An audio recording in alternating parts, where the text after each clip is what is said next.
Come on their own. 8. Yes, sire. The guard complies and retreated, only to return not long after with the mentioned traitor in tow. Greetings to your majesty. Shy and flattering along the face, Mu Shui didn't bother to hide her fancy for the demon king that's currently further ahead.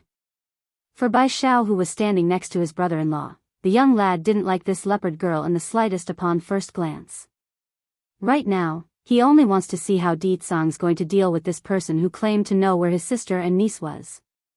It's obvious to him this Mu Shui was a bad person and meant to do something bad. You claim to know where my wife and daughter is? Di Tsang asks with an indifferent voice. This was a test from the man himself. Unlike others, Di Ling Yan wasn't your average child. She too holds a special bond with Di Tsang through Bai Yan's blood she inherited. That's why the Demon King's able to verify the girl's whereabouts without needing to check in person. Now all he wants to know was what this Mu Shui's purpose was for coming after trying to evade them for so long. Sire, originally I didn't want to bring this matter to the surface, but I just can't bear to let this continue knowing how distressed the little princess is. Raising her shy face, the wretched witch attempts to put on a tearful appearance to win some more points in the eyes of the king. The princess is so lovely, it's a real tragedy that she is born with such a horrible mother. The queen actually gave her away to someone else. Boom! In an instant, a gust of wind surges forward from Di Tsang's body, causing a rising level of murderous intent in the air. What nonsense are you spouting? Bai Xiao also got angry and roared out his response by punching the girl's gut, which directly sent her flying back as well. I dare you to frame my sister again. A crunching sound could be heard from the lad's clenched fist.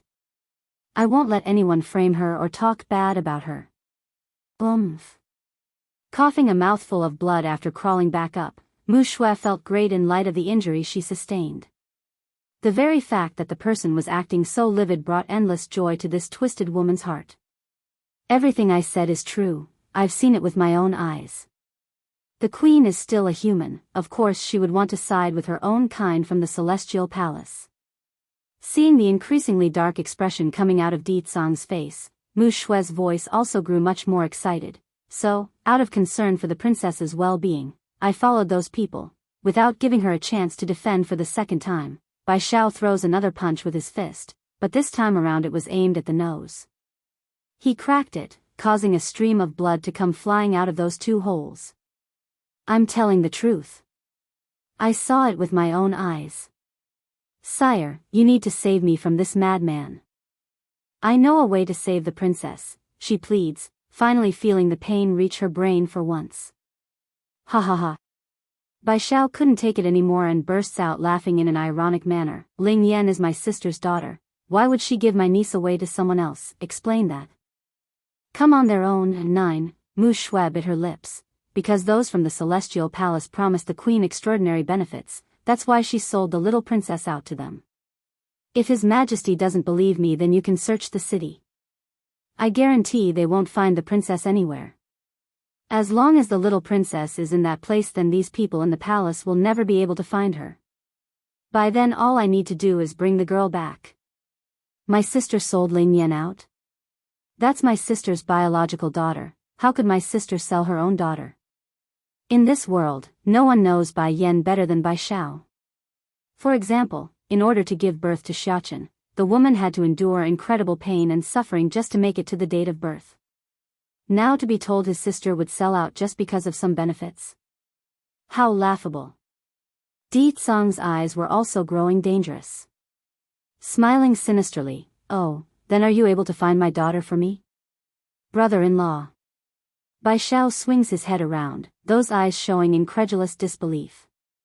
Does he really believe this woman? Doesn't he know my sister's personality? Di Tsang ignored the face he was getting and continued to stare coldly at Mu Shui. As a result of this, the witch actually mistook this as a sign that she's won and revealed a look of joy along that face. Don't worry, Your Majesty. When I saw the deal between the Queen and the Celestial Palace's spies, I have already ordered my people to go follow the princess from the back.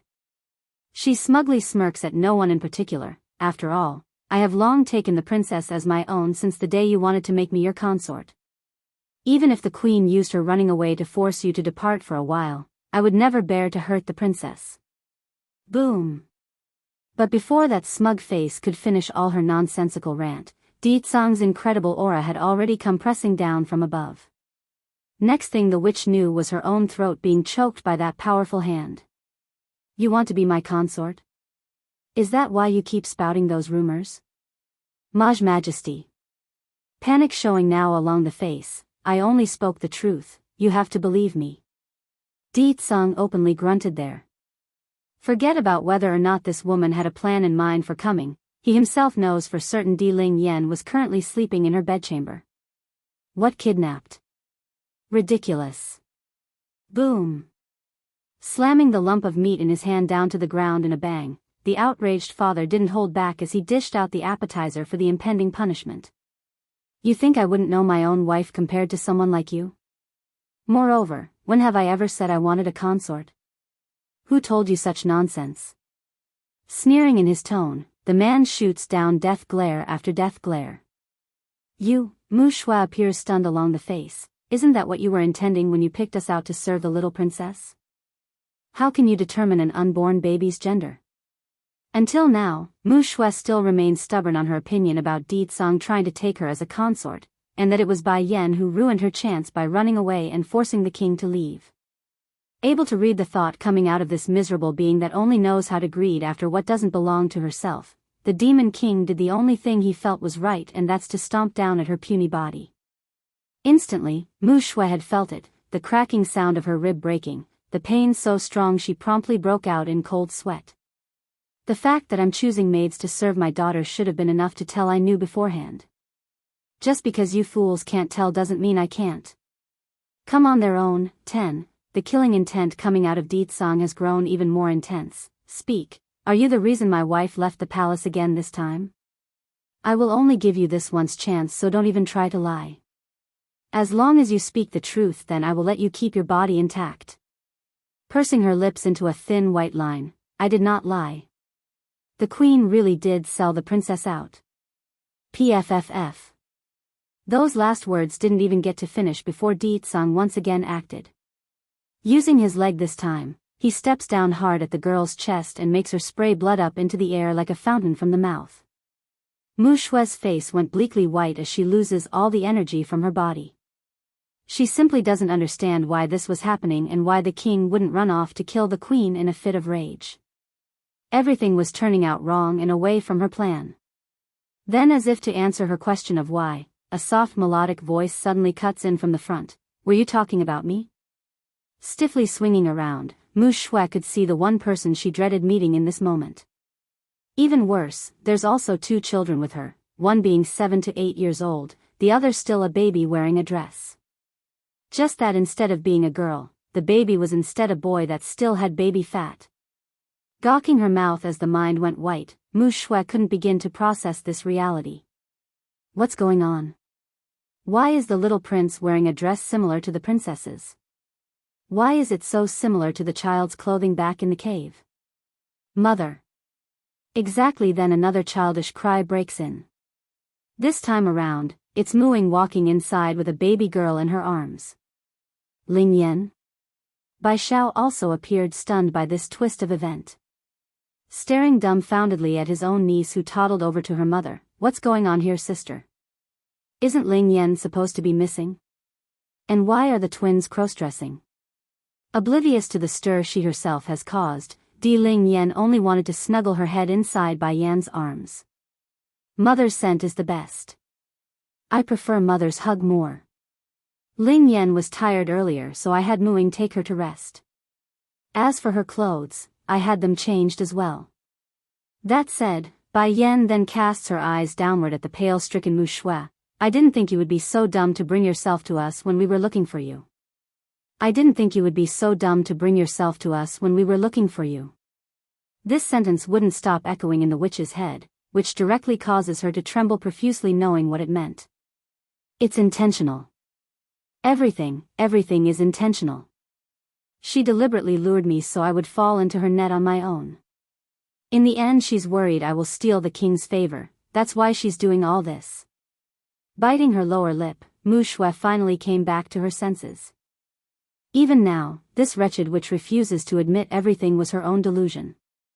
Come on their own, 11, you betrayed me.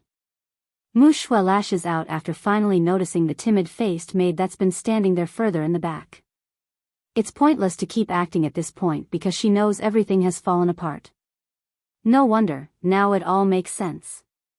She betrayed me, this red leaf betrayed me and sold me out to this woman. Ignoring the glares of immeasurable resentment coming out of her brother's kidnapper, Red Leaf comes forward on her own and bangs that head against the floorboard. Sire, I am a criminal and a sinner. Mu Shui kidnapped my younger brother and used him to threaten me, forcing me to kidnap the little princess so that she can have a chance to become your consort.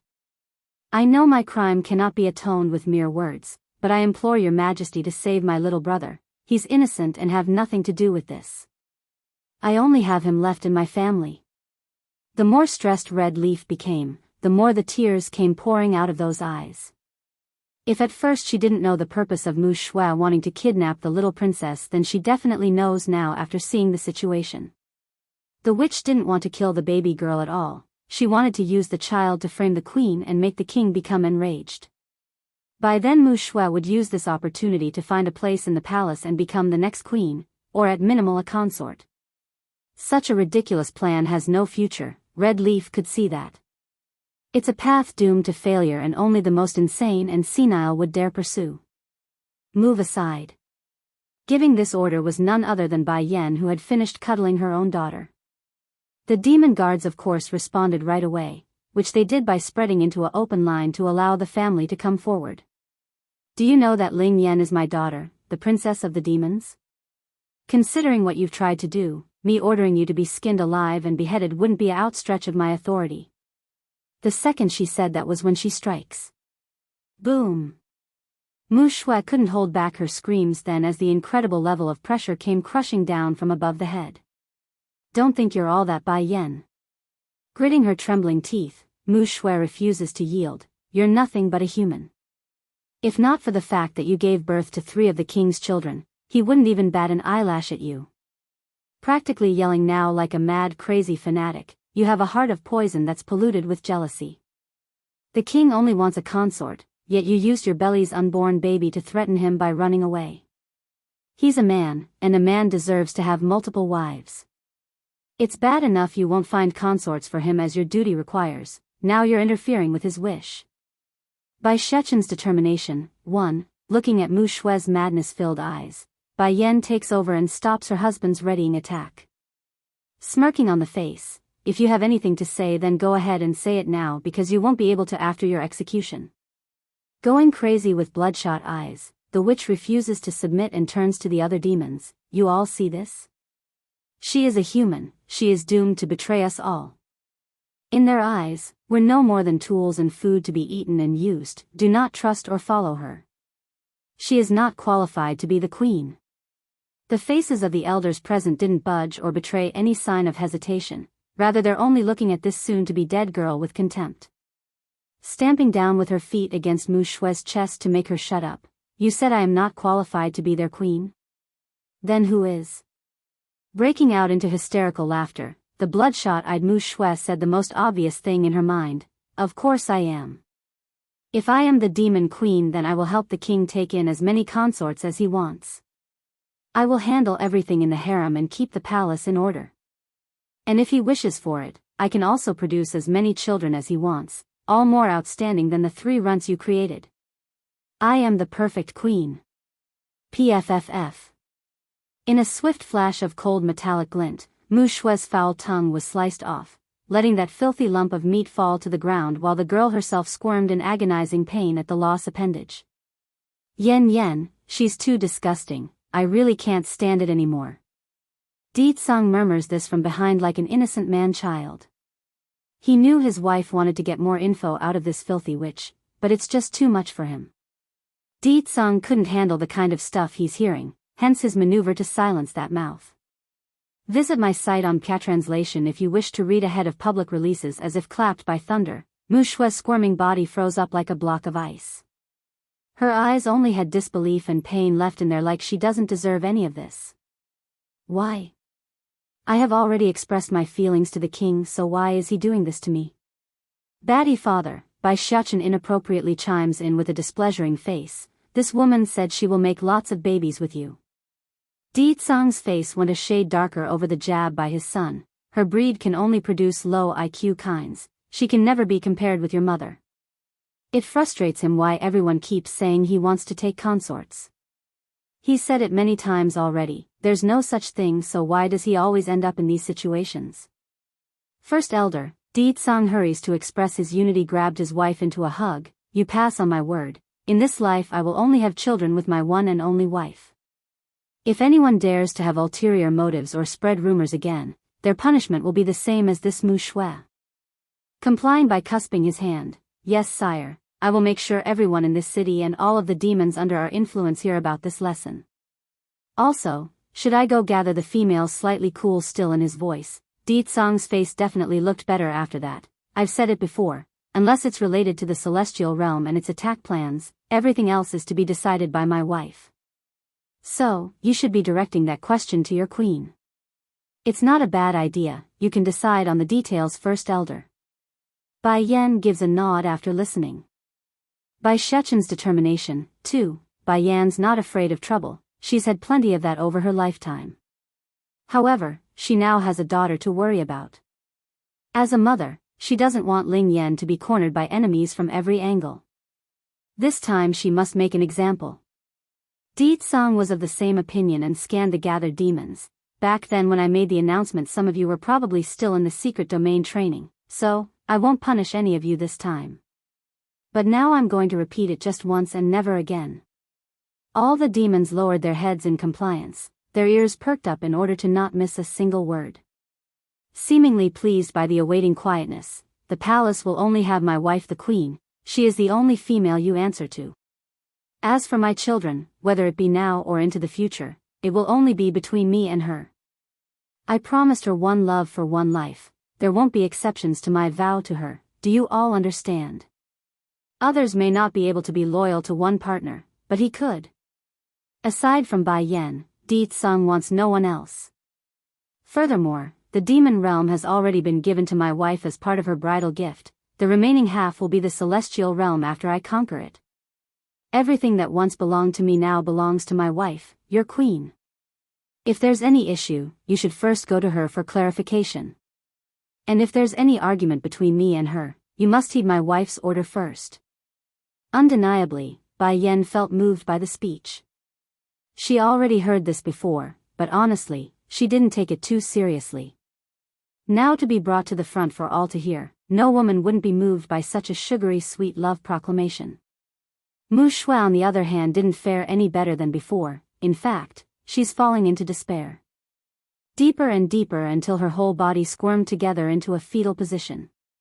One life, one love, not even father can give mother this vow, let alone be faithful and carry it out. This was it, the witch finally got it. From start to finish, she's been fooling herself. If the king really wants a consort, can the queen really stop him? Even if she used a child to threaten him, wouldn't he be able to produce more with no repercussion? And now, he's giving the entire demon realm to her as a gift? Haha. Chuckling to herself in a self-ridiculing manner, Mu Shui closes her eyes and said nothing more. There's no point. Whatever hope she clung onto has been destroyed. All that's left was for whatever's going to happen to happen. However, that wasn't to say others were just going to let the foolish girl go just like that.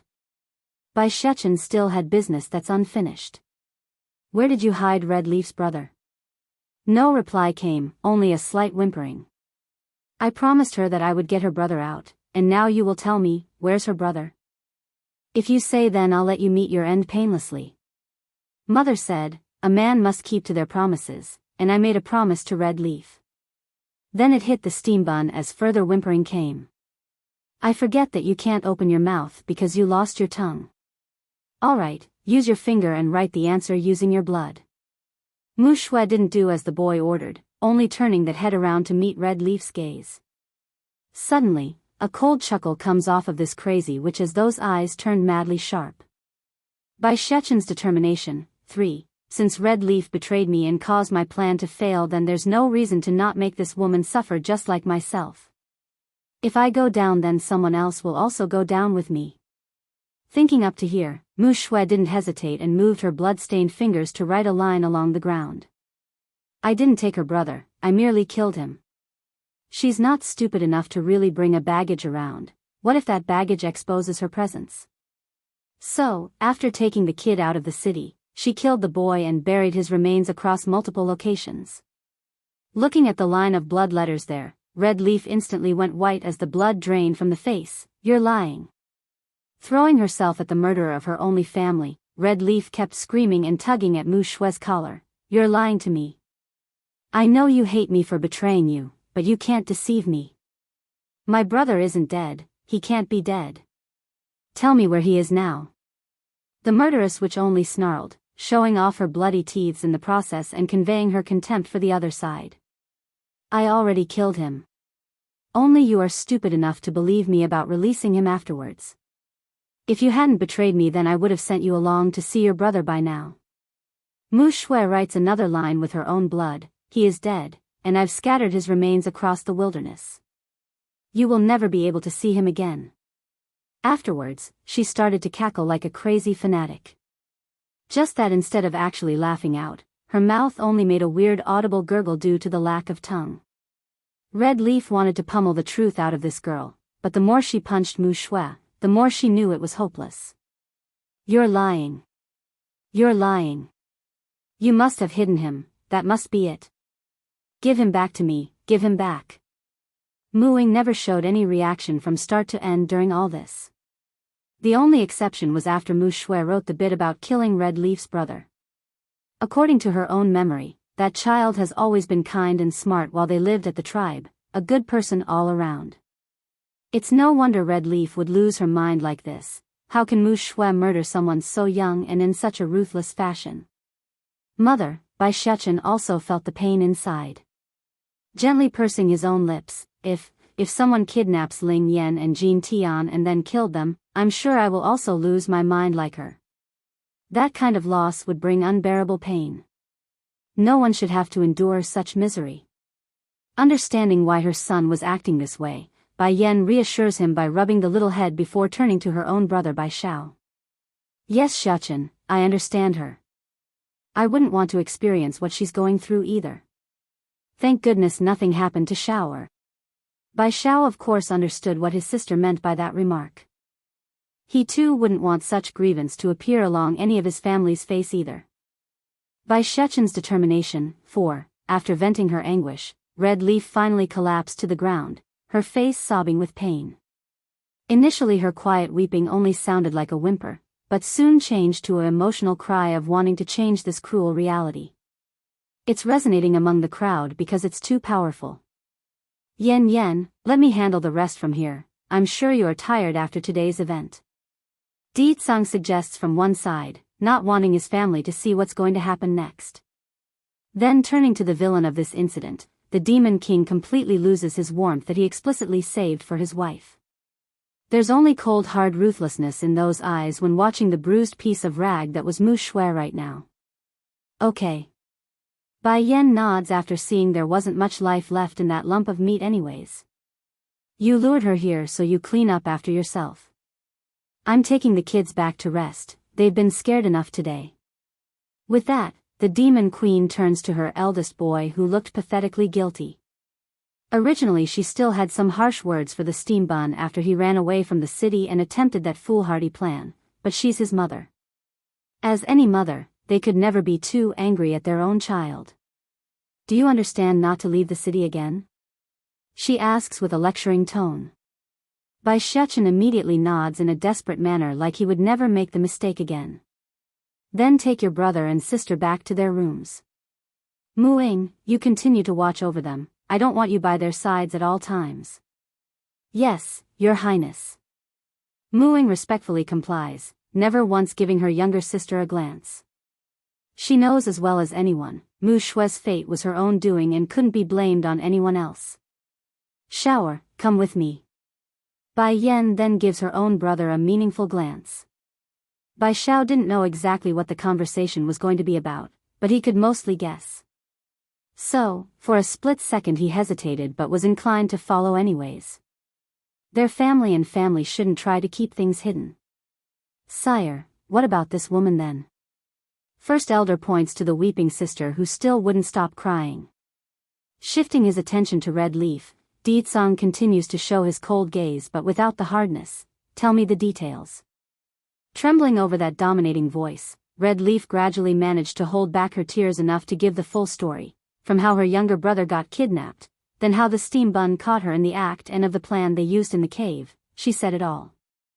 Likewise, Deedsong's complexion grew darker and darker as well. That rascal always did like to win. If he knew the scheme, then he should have come back to tell us instead of acting on his own. Does he really not trust me, his old man, that much? Sire, from my view this is the prince looking out for you. He doesn't want to bother you with such small things, so he did it himself. Within the higher-ups of the demon realm, no one dislikes the prince, so First Elder's first reaction was to defend the rascal kid, afraid the king would punish the boy somehow. Mu Shue's death. 1. It seems the little rascal has won everyone over while I'm not aware. I might as well make him the king that way if he's so popular, that way the throne is secured. First Elder visibly flinched as his mouth twitched at the jab. It's no secret to this old-timer that Bai Shuchen doesn't want to rule over the demon realm, otherwise why else would Deedsong say that? Taking a few steps back, His Highness won't let me go if he finds out I'm the cause. It's not a problem to side with Shuchen in front of me, but remember who is really in charge of the demon realm right now. Deedsong sourly states this, not willing to lose face despite being a wife's slave. Wiping some of the sweat off his forehead, First Elder felt troubled and caught in a bind. Of course, Your Majesty, I will only side with you in the future and not the prince. I will especially side with you when the queen gets involved. However, instead of getting happy and lighting up, Deedsong's mood only grew dimmer. It seems my words never got through to your head. Whether it is Shuchen or me, everyone must side with my wife when caught in an argument. If my wife says one, then you can't say two, do you understand? In short, he's allowed to lecture the boy if Bai Yan's not involved, otherwise they must support whatever the demon queen says if she does. Almost wanting to roll his old eyes at the contradicting order now, First Elder wanted to facepalm himself. Yes, of course, Your Majesty. Only then did the demon king remove his gaze from the troubled senior. Mu Shui, who's been lifelessly lying on the ground, didn't miss that proclamation, of course. This was equivalent to a second punch in her gut, making the girl puke blood due to the unwilling frustration she felt. Red Leaf, on the other hand, remained silent to one side. She's also feeling guilty and complex inside. If she had known Bai Yan would be this favored before the king, then the woman would have long come to report Mu Shue's crime and scheme. Now the damage has been, and she could never repair what has been done, nor could she revive her own dead brother as a result.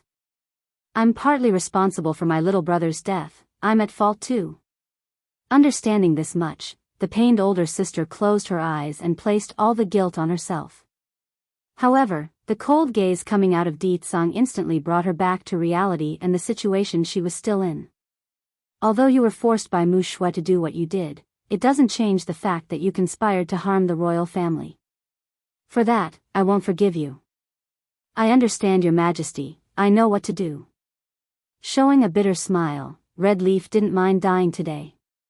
She's already lost the only family she had left in this world. What point was there to keep living?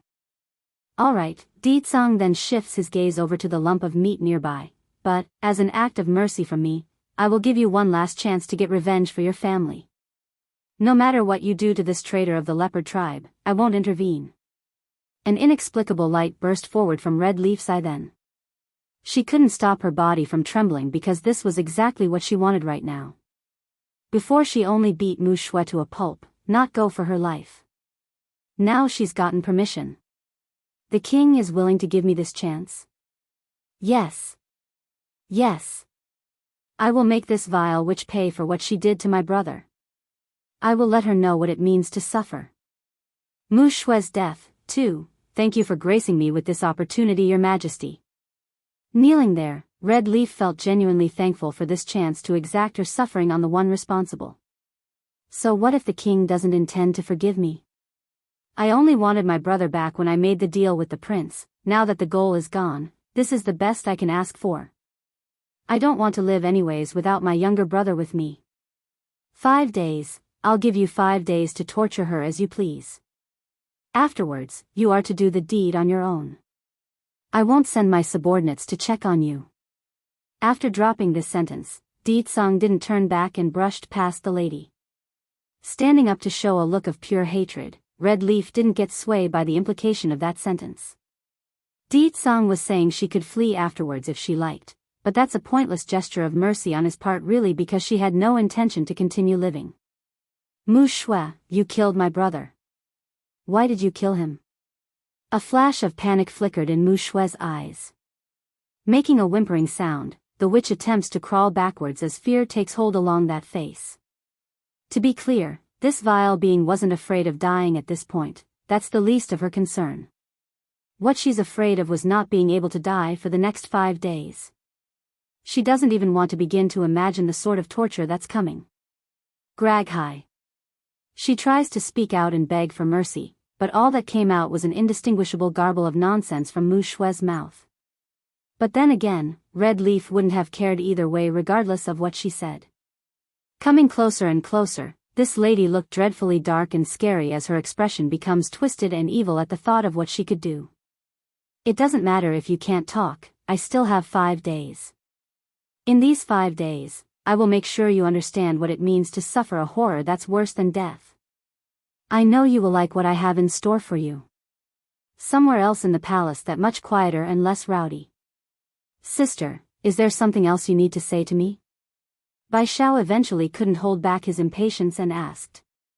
Stalling there, Bai Yan slowly turns around. Shower, do you have anything to tell me? Lowering his eyes in a contemplative manner, the boy appears hesitant. Sister, I want to protect you like back when we were in the Luhua kingdom. I want to be your shield like before. Even if I have to pay a much higher price, I don't care, I will protect her. I don't know what you've been through after we separated, but you need to understand, I'm no longer the weak and frail girl from back then. If anyone should be protecting anyone, it should be me protecting you as the older sister. Taking a step forward, Bai Yan grasps onto the young man's shoulder to reveal a firm look along the face. Sister, I will protect myself, I won't make you sad. For you, I will protect myself and not let you endure that kind of suffering like today. Bai Yan knew her persuasion likely wouldn't work knowing how stubborn this brother of hers could be. Even so, she couldn't just say nothing and not try after what she witnessed.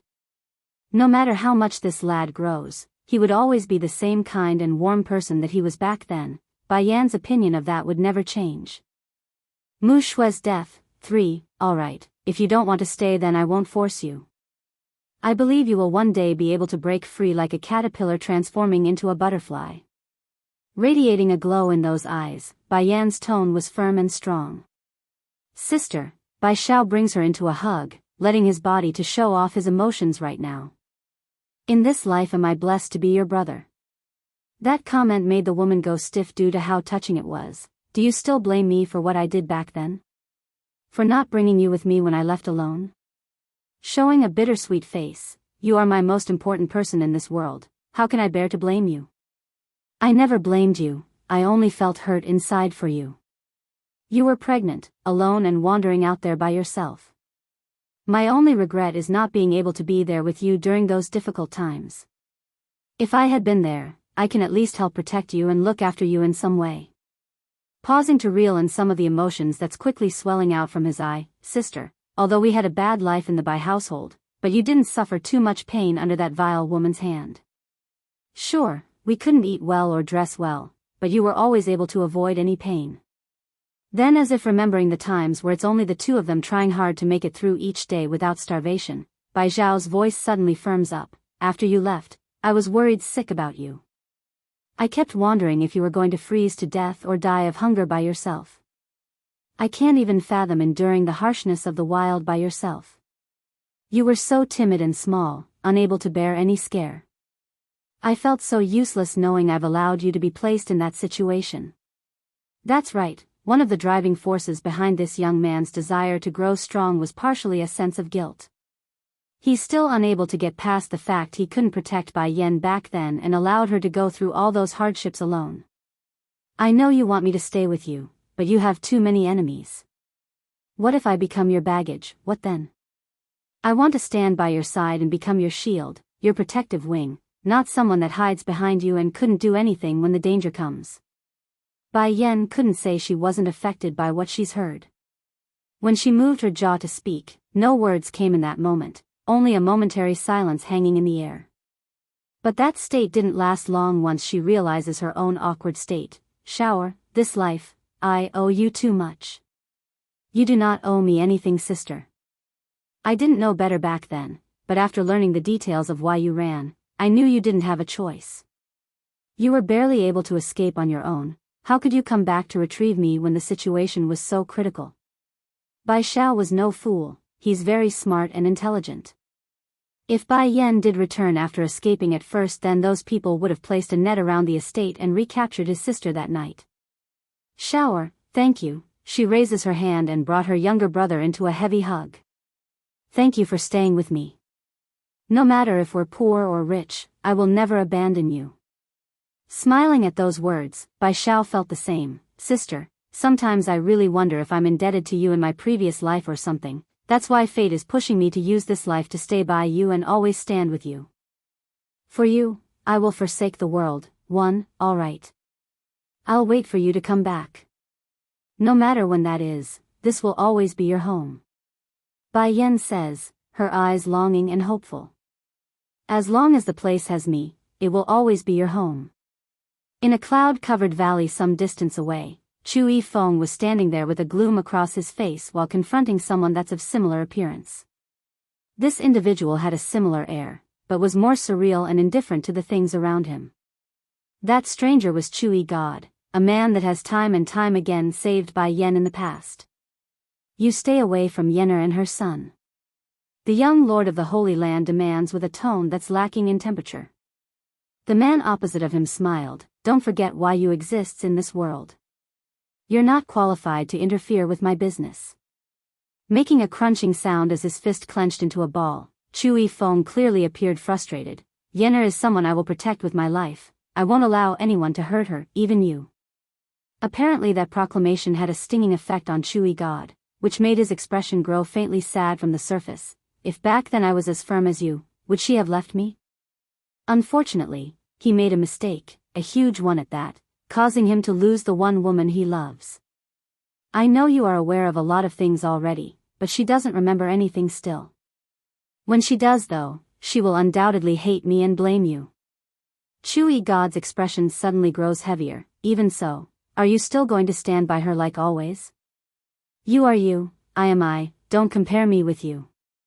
Chu Yifeng's voice sounded borderline apathetic there. Perhaps only matters related to Bai Yen would be able to stir the feelings inside this man. Everything simply doesn't rouse a reaction. The young lord of the Holy Land. You should know that we are. Shut up. Not waiting for Chu God to finish his sentence, the younger one cuts him off. What you do has nothing to do with me. Yenner is the one I've chosen to protect with my all. You and I are not the same. This person would forsake Yenner for the world, while I will forsake the world for her. Chu God is not me, and I will never be him. Not getting angry at all, the Celestial Lord actually smiled there. I hope you can be like that and never change in your decision. The mistake I made can never be redeemed, so I hope you won't go down the same path I did. Chu Yifeng openly sneered at the slightest hint of that possibility. You care about too many people. The Celestial Palace, the world, and those that you don't even know, you forsake her for them. Know this, I won't do that. I won't go down that path, so you can rest on that idea. What does the survival of this world have to do with me? As long as Yenner can live a safe and happy life, they mean nothing. For you, I will forsake the world, too. Is this all you have to say after coming to find me? After a long silence, Chu God once again spoke, his appearance returning to the indifferent attitude he has towards the world. I only want an answer to one question. Why did you deceive Yenner? Why did you put Shuchen and her in danger? You know the Sky Fox's blood can't remove that darkness in the boy. Smiling bitterly along the face now, the celestial lord almost appeared emotional there for a split second. I did it for her sake. That grudge inside the boy is too heavy. Sooner or later it will undoubtedly harm her, not to mention it's the only way to allow Shechin to grow faster. Only when the boy grows stronger will he be able to protect her safety.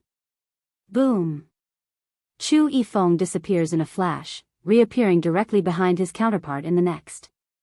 However, instead of actually making contact with his attack, the surreal and indifferent celestial lord disappears from the spot, only to come back into existence atop of a hilly cliff not far away. You're not my match, so let's stop this. Chu Yi God says with a hint of humor. Stopping in his action, Chu Yifeng snapped back. If you really care for Yenner, then you should be discussing things with her, not deceiving her. Do you know how much you will hurt her this way? Yenner is good in many ways, but she's too emotional when doing things. I don't want her to experience danger, the celestial lord counters. He also knew lying to Bai Yen would make her hate him, but the man would rather she hate him than allow her to be in danger. So, for the one person he cares about in this whole wide world, Chu Yi God would rather she hate him if that's a must. Chu Yifeng's face grew increasingly colder after hearing that. Raising up a storm around himself in the process.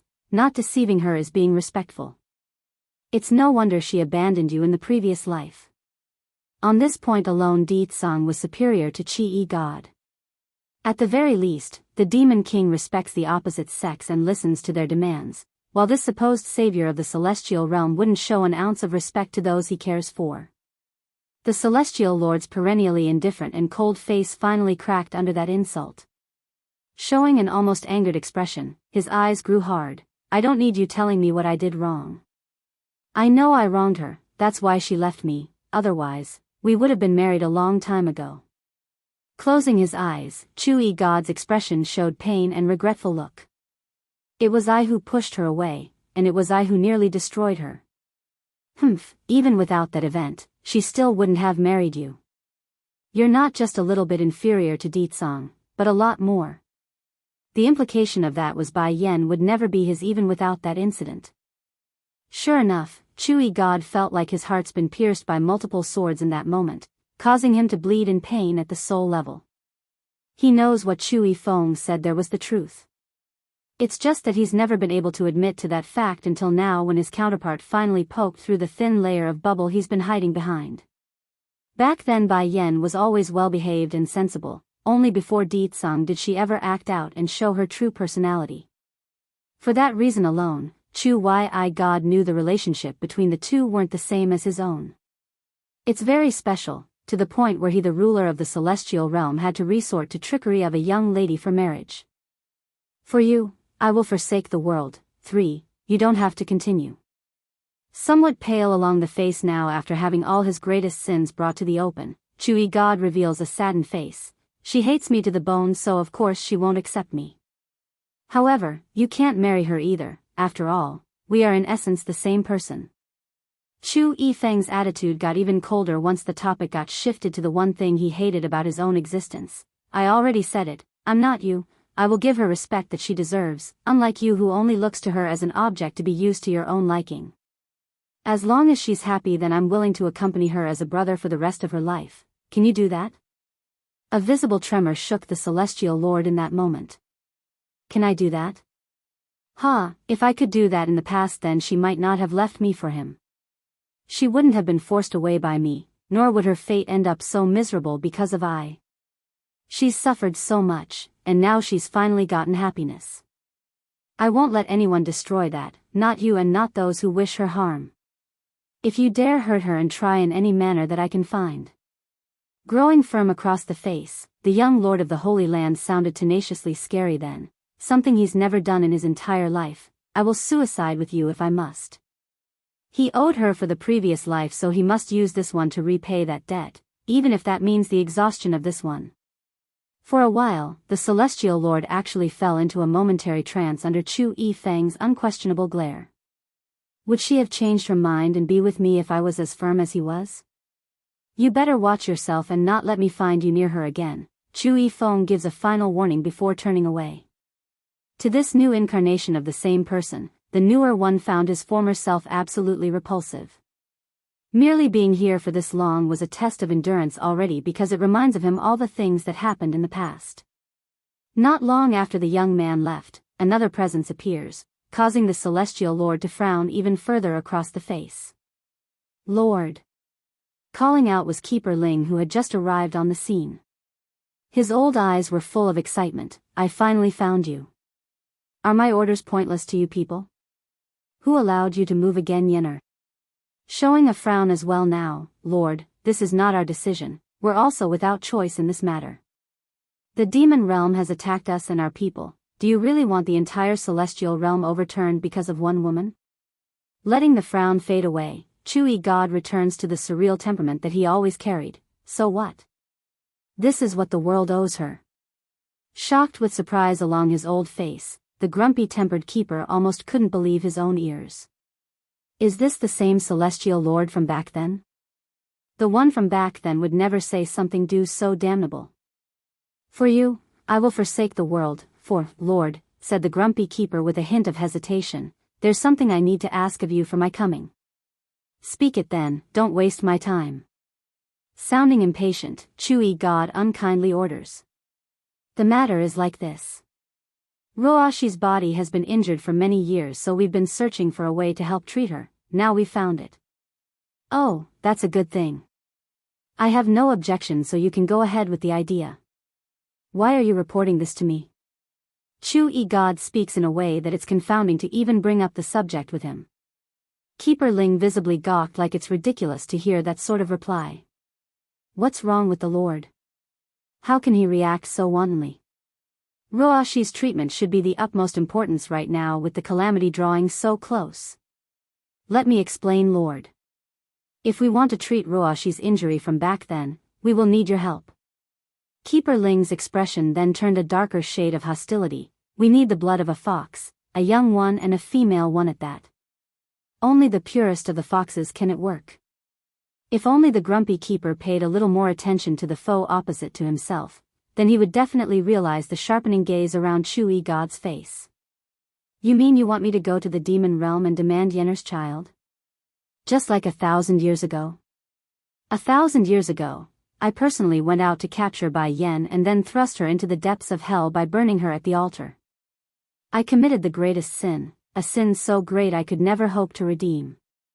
Now these people want me to repeat that same crime and hurt the one woman I love a second time? Ha ha ha. Unable to pick up the underlying tone there, Keeper Ling continues with respect in his voice. Yes, Lord, we are hoping you can personally go make a demand to Bai Yen and have her hand over a daughter. As long as Di Tsang and Bai Yen cooperates with our plan, we in the Celestial Palace are willing to spare the demon realm after the calamity comes to pass. In that second, Chewy God actually chuckled satirically. Do you also want the demon realm to be grateful to you as well for sparing them? This time not even the dense Keeper Ling could miss the taunting attitude from the other side. Showing a puzzled look along his old face, Lord? 1,000 years ago I thought the celestial realm and its denizens are the most important to me, but I discovered that's not true. In this world, the most important thing to me is her. Only after she left me did I realize that fact. She could have been my wife, but I pushed her into the belly of despair with my own 2 hands to allow someone else to yank her back out. For that mistake, I lost her forever. Pausing to meet the old keeper's gaze, Chewy God appeared self-mocking now. I couldn't accept it back then. She was supposed to be mine, but I gave her away to someone else with my own action. Then I went after her out of my own selfish greed, pursued her and hunted her, until I pushed her to death. Finally closing his eyes, the Celestial Lord recalls back to the scene where he saw her die in the arms of his love rival. Only then did the pain he felt in that moment come surging forward. It's stinging like a sharp thorn that continues to constrict around his heart at all times. Her child is her life, and if I kill her child then it would be me killing her a second time. You expect me to commit that same mistake a second time, is that what you are asking of me? For the first time ever, Keeper Ling finally got a clearer look at the Celestial Lord and what has become of a man that once held the world in the highest regard. He's no longer the Lord. This person, he's not the Chewy God from a millennium ago. But Lord, are you going to abandon the rest of the world for the sake of a single woman? How can you do that? Shaking across his shoulder due to the surging frustrated anger inside, Keeper Ling couldn't keep his calm and yelled out the question. 1,000 years ago I gave her up for the sake of the celestial realm, now I will forsake the world for her. She will never suffer at my hands again. The celestial lord states this with firmness along that faint smile. The proud little glutton, that outlandish and incredible proclamation from Chu-Yi God absolutely horrified Keeper Ling. Every word from the mouth was like a hammer, pounding away at the old elder's heart until it became a messy mush. Celestial Lord, your words are too irresponsible. Do you think the life of all inside the celestial realm is nothing or something? Losing all the respect he had in the past, Keeper Ling yells out his words while making a crunching sound with his fist. What's more, Roa, she waited 1,000 years for you, yet you keep hurting her heart by leaving her behind.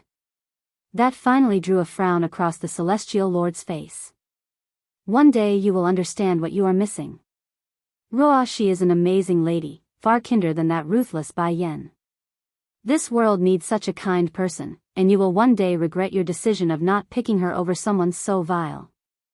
In fact, Keeper Ling found it absolutely abhorrent to even compare the two. One was heaven and pristine, the other vile and disgusting to the core.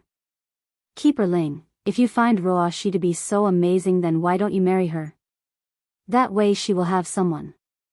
Chu-Yi God did not argue, only giving this indifferent suggestion that left the old-timer crushed. Trembling across the shoulder like a rabid animal, what are you implying by that, celestial lord? Since you find her to be the most amazing female in this world, and that it will be my greatest regret for not choosing her, then why don't you marry her then? Though the age gap difference between you and her is a bit large, but I'm sure it won't be an issue. I believe Ro she wouldn't mind. Though the celestial lord said it with such a frank smile, his tone couldn't be mistaken, it's cold and mocking. Trembling even harder now along the shoulders, you don't forget who it was that pushed you up into that position. Just because your wings have grown harder, you're now ignoring us who supported you? Obedience and respect goes both ways. If Chu-Yi God wouldn't help them and be useful to the celestial palace, then Keeper Ling had no reason to continue this relationship with the other man. Heck, if Yin Roa she still had the ability to grow, this grumpy keeper would have likely turned his back on Chu-Yi God years ago. Why would he bother with someone that's deserted them for a millennium? Huffing a faint grunt, the celestial lord said the one thing he wanted to say for a long time now. Then we are of the same mind. I regret ever taking up this position as the celestial lord. That way I wouldn't have had to shoulder such heavy responsibilities and hurt my most important person. You. Keeper Ling flew into a rage and pointed accusingly at the other man. You only lost a single woman, a vile and wretched one at that. How can you desert the rest of the world for the sake of someone so undeserving? That reprimand drew a narrowed look from Chu-Yi God. That's right, it's a woman that caused me to lose my sanity. You'll never understand the pain I suffered because of what I did back then. As for why I left the celestial palace and kept a grudge against you all, do you really not know, or are you just acting ignorant, Keeper Ling? The proud little glutton, too, Chu-Yi God slowly approached the grumpy keeper. What did you promise me first? You clearly said you will only imprison her if I help secure the safety of the celestial realm. I believed you and moved against my one and only love. But you went after her life. Does these people really not understand why I resent them? How ridiculous. They actually think I will still help them deal with Yenner.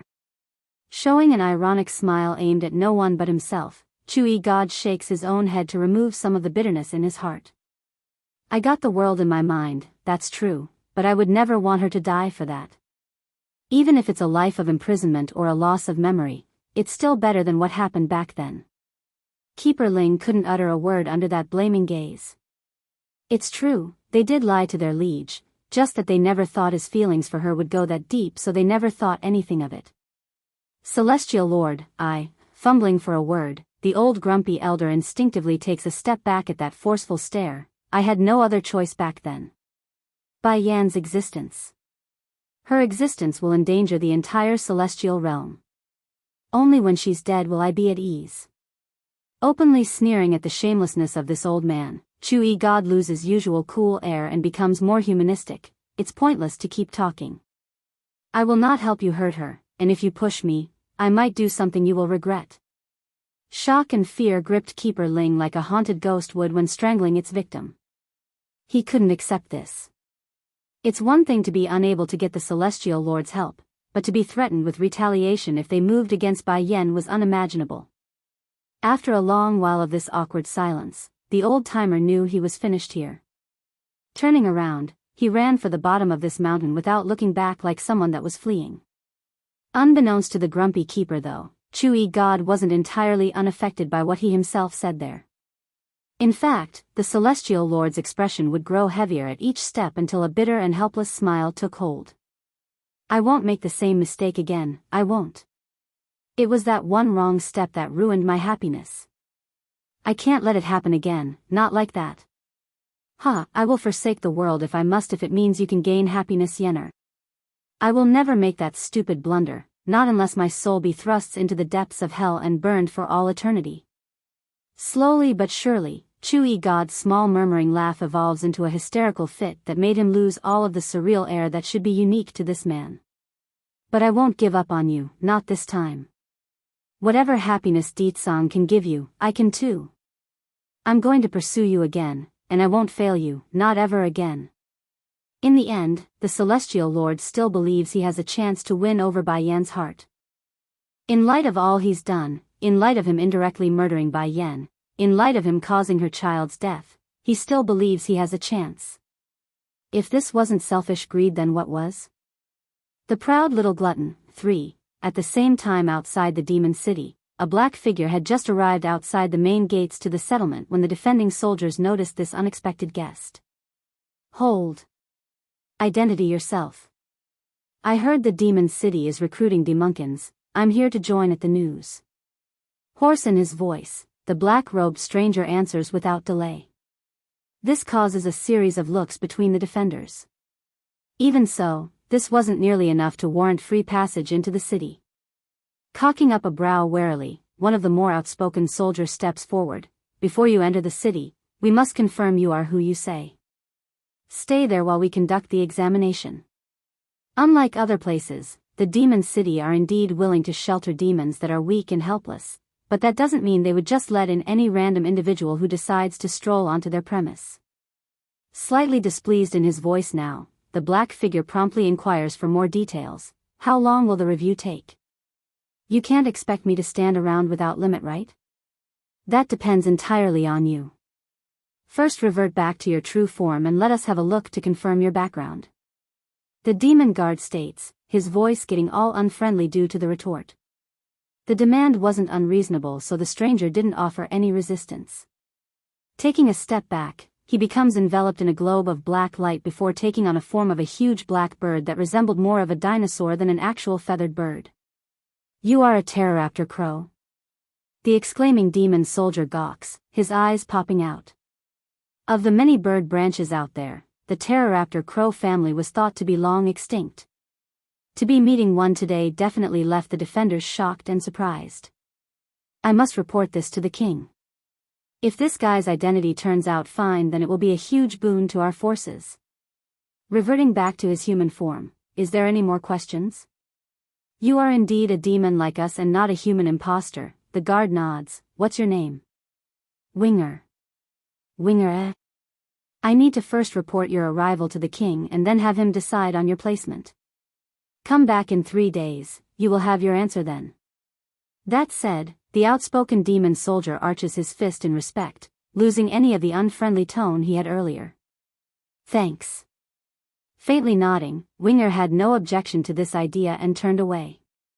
Boss, do we really need to make the examination this rigorous and tedious? That person is definitely one of us, and I don't believe our kind would ever want to work with the enemies from the celestial realm. This is not my decision. I can't help it either because the king personally passed this order down. Did you forget what happened with the prince before? We allowed his highness to leave on his own and that angered his majesty a lot.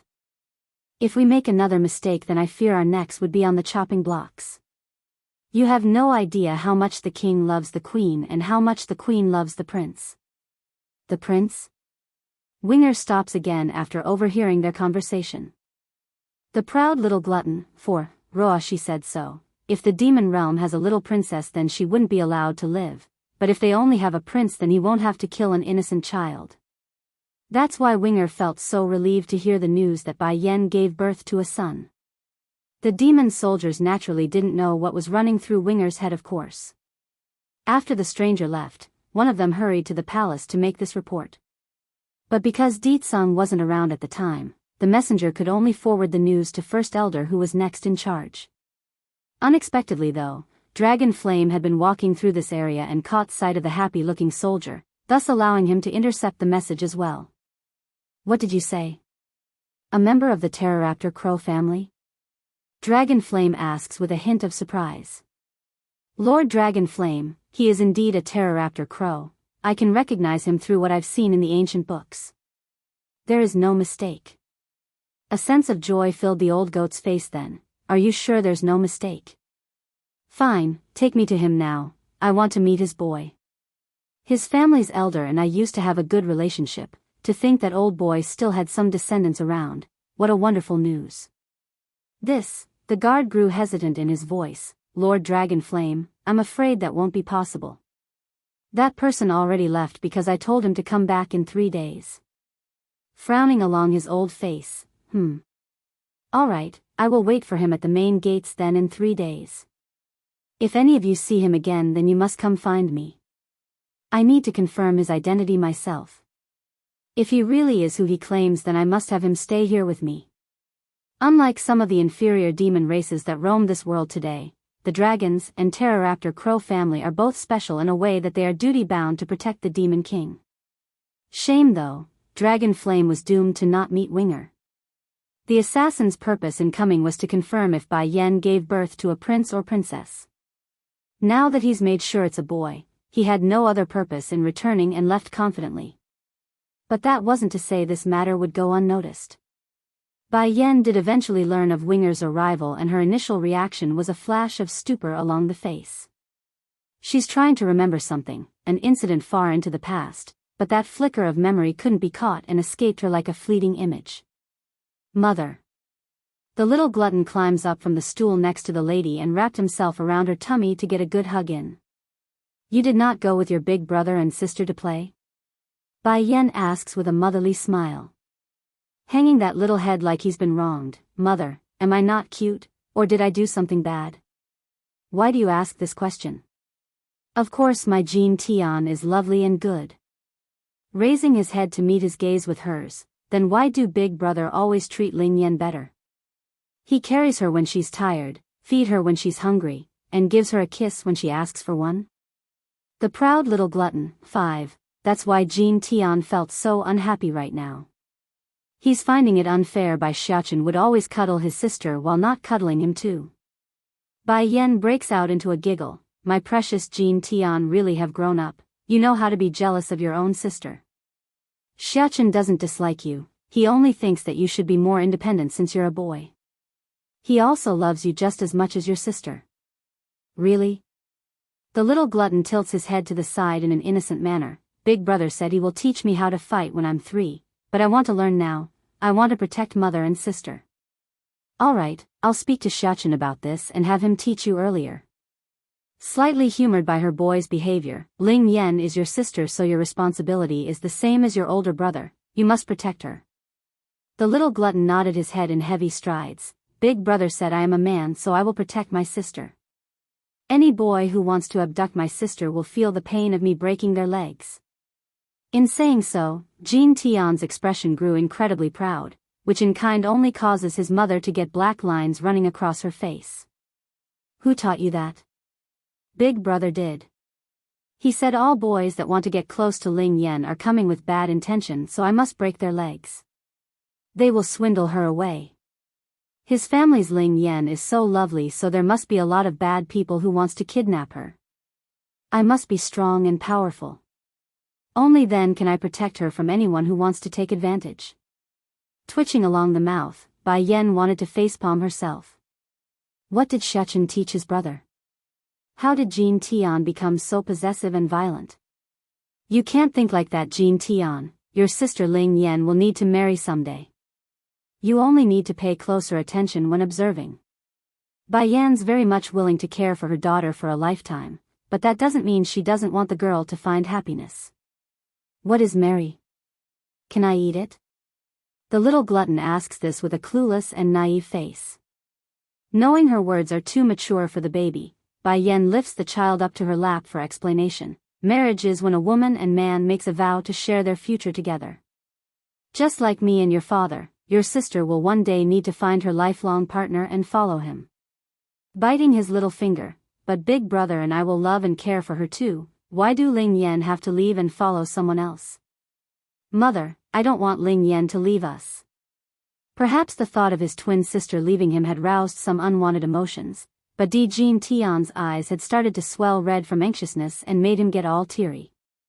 But right before Bai Yan could soothe her baby and explain some more, Bai Yan's attention was suddenly dragged away by the frantic-looking steam bun that barged into the room. Mother, mother. Bai Shechen cries out, his face anxious and hurried. The proud little glutton, 6, what's wrong Shechen? Bai Yan quickly asks after seeing how pale her boy was looking.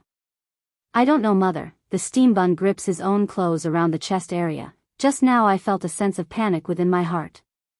I'm afraid something might have happened to those I know. Maybe Dragoni? Or Little Rice or Tsing-yi?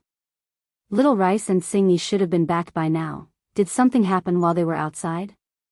And Dragoni. Although to Bai Shechen the girl wasn't his biological family, but the boy already felt like she's a member of his family from an emotional standpoint. Now imagining Dragoni being in danger was something he couldn't even begin to fathom. Little Rice and Tsing-yi should be alright, don't worry about them. If they were, I would have felt it by now. But then this idea brought on another issue, which causes Bai Yan to furrow up the brow. If those two aren't in trouble, then what about Dragoni? As for Dragoni, I had some of the more elite soldiers under your father to tail her. If anything happens then your father should know by now. Okay. The steam bun nodded, his hands still clenching tightly due to the unease. Mother, I don't want Dragoni to be in any accident. Don't worry, she'll be all right. Letting her brow loosen up to not worry her son, Bai Yan warmly brings him into a hug to reassure him. Then turning to his younger son, Jean Tian, go find your sister and play while me and your older brother find your father. Fawning with light in his eyes, the little glutton gets all innocent and lovely in the face over what he's going to say next. Can I go to the kitchen and get some food?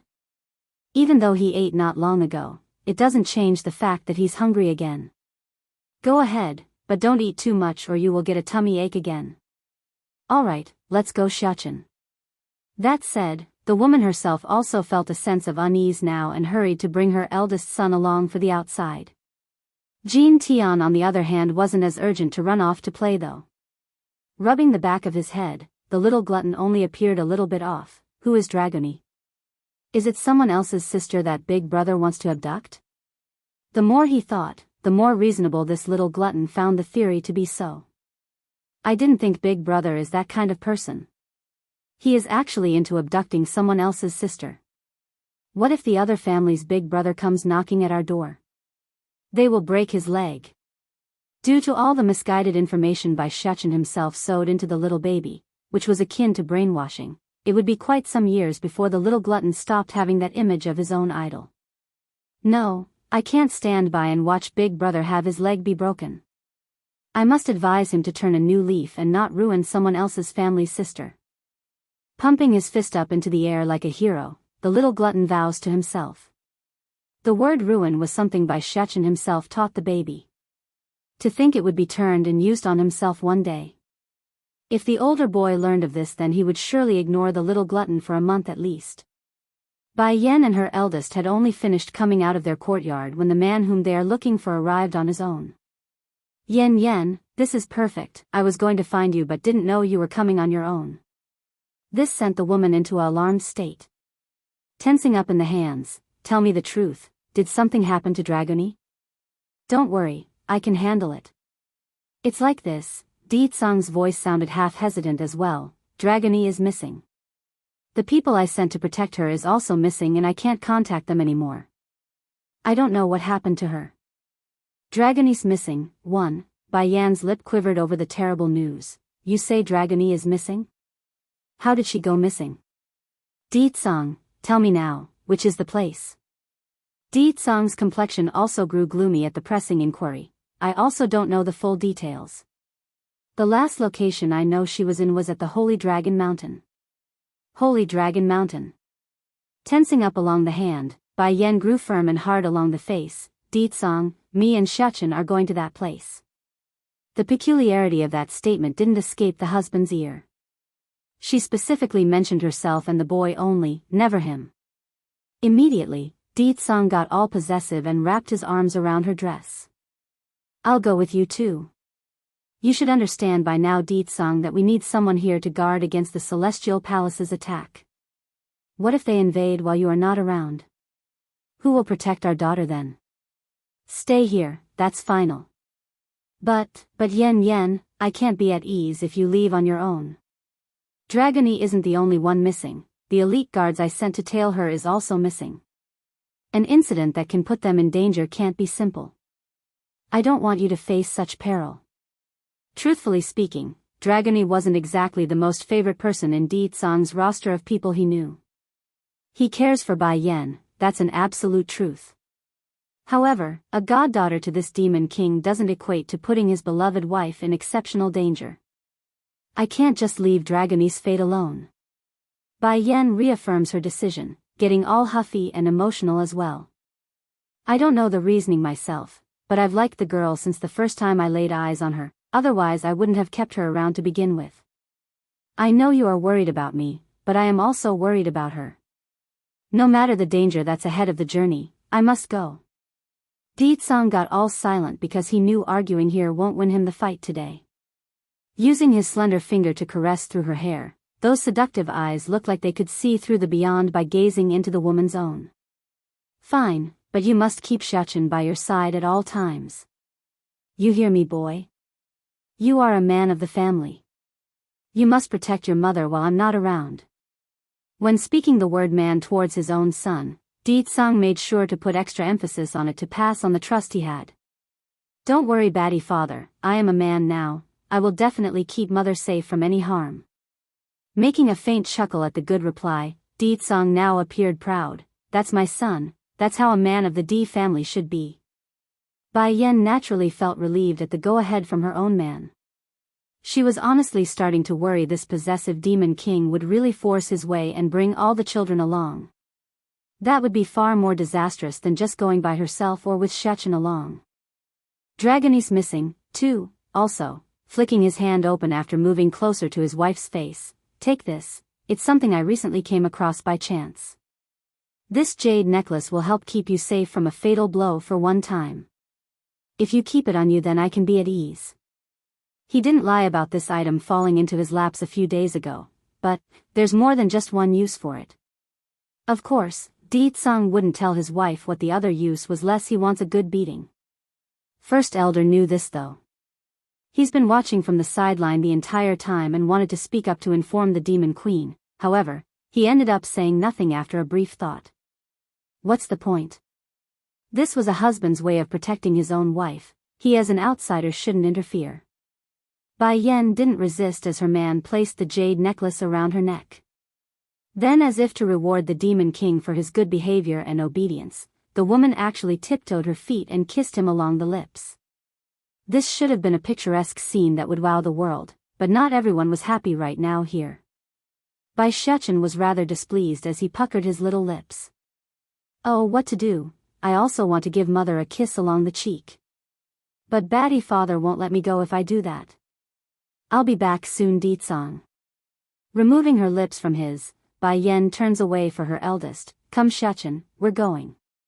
Together, one child and one woman, the pair left the palace without delay. Unfortunately, there are many others who doesn't want them to leave. For one, the crazy old coot was one of them. Before they could even make it out of the palace grounds, the old grandpapa had come running over while flailing his hands in the air. Precious granddaughter, where are you going? I'll come with you. Pausing in her steps, Bai Yen muses over her options before replying, Grandpapa, can you do one thing for me? Rubbing the back of his head, the old coot makes a puzzled face.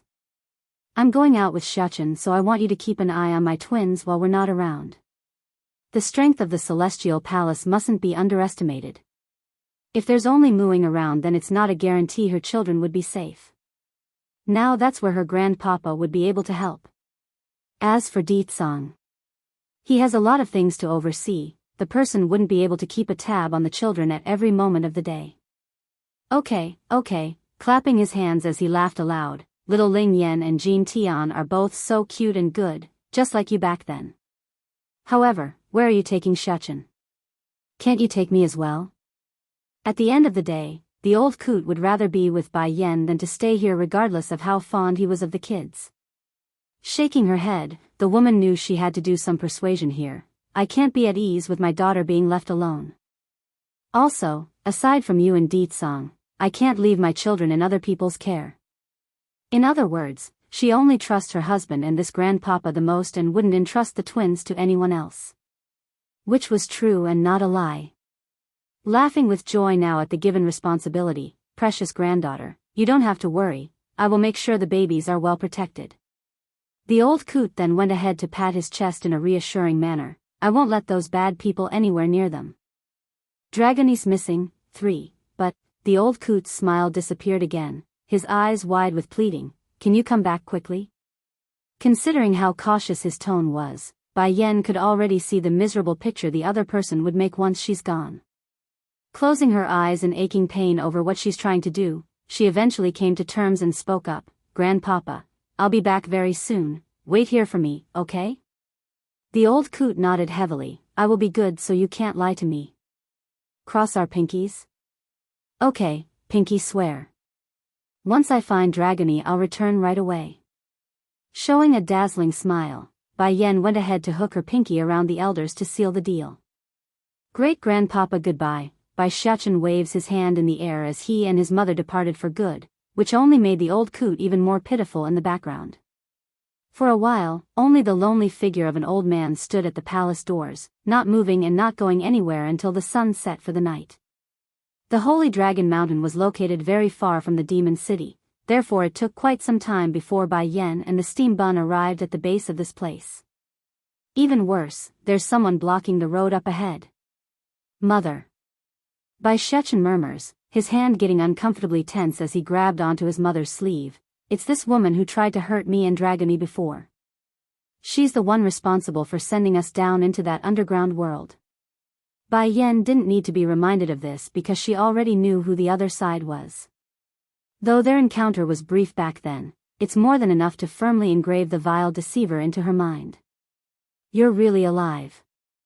A complex look comes off of Roashi's face. There's resentment, hatred, and hostility. You should be reunited with the Demon King now, why are you coming back again? Isn't it enough for you to have one man, why are you coming back to steal the Celestial Lord from me? The way this vile woman said it sounded like she's very disappointed and that the other side chose the most foolish and disgusting choice possible. Bai Yen already had a negative view of this woman to begin with, but her words only made her even more irritate. Then that's when her gaze landed on the crescent moon amulet around the neck. Immediately, a series of fragmented memories came swarming back to her mind.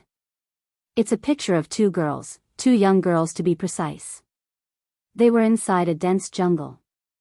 One had an amulet in hand and was giving it as a gift to the other girl who was called Roashi. This amulet, it looks familiar. You're called Yun Roashi, correct? Showing a dominating smile, Bai Yen asks with force in her voice, if my memories serve me right, that amulet should be mine, am I right on that as well? One could literally see the horror coming out of the imposter's face. It couldn't be helped.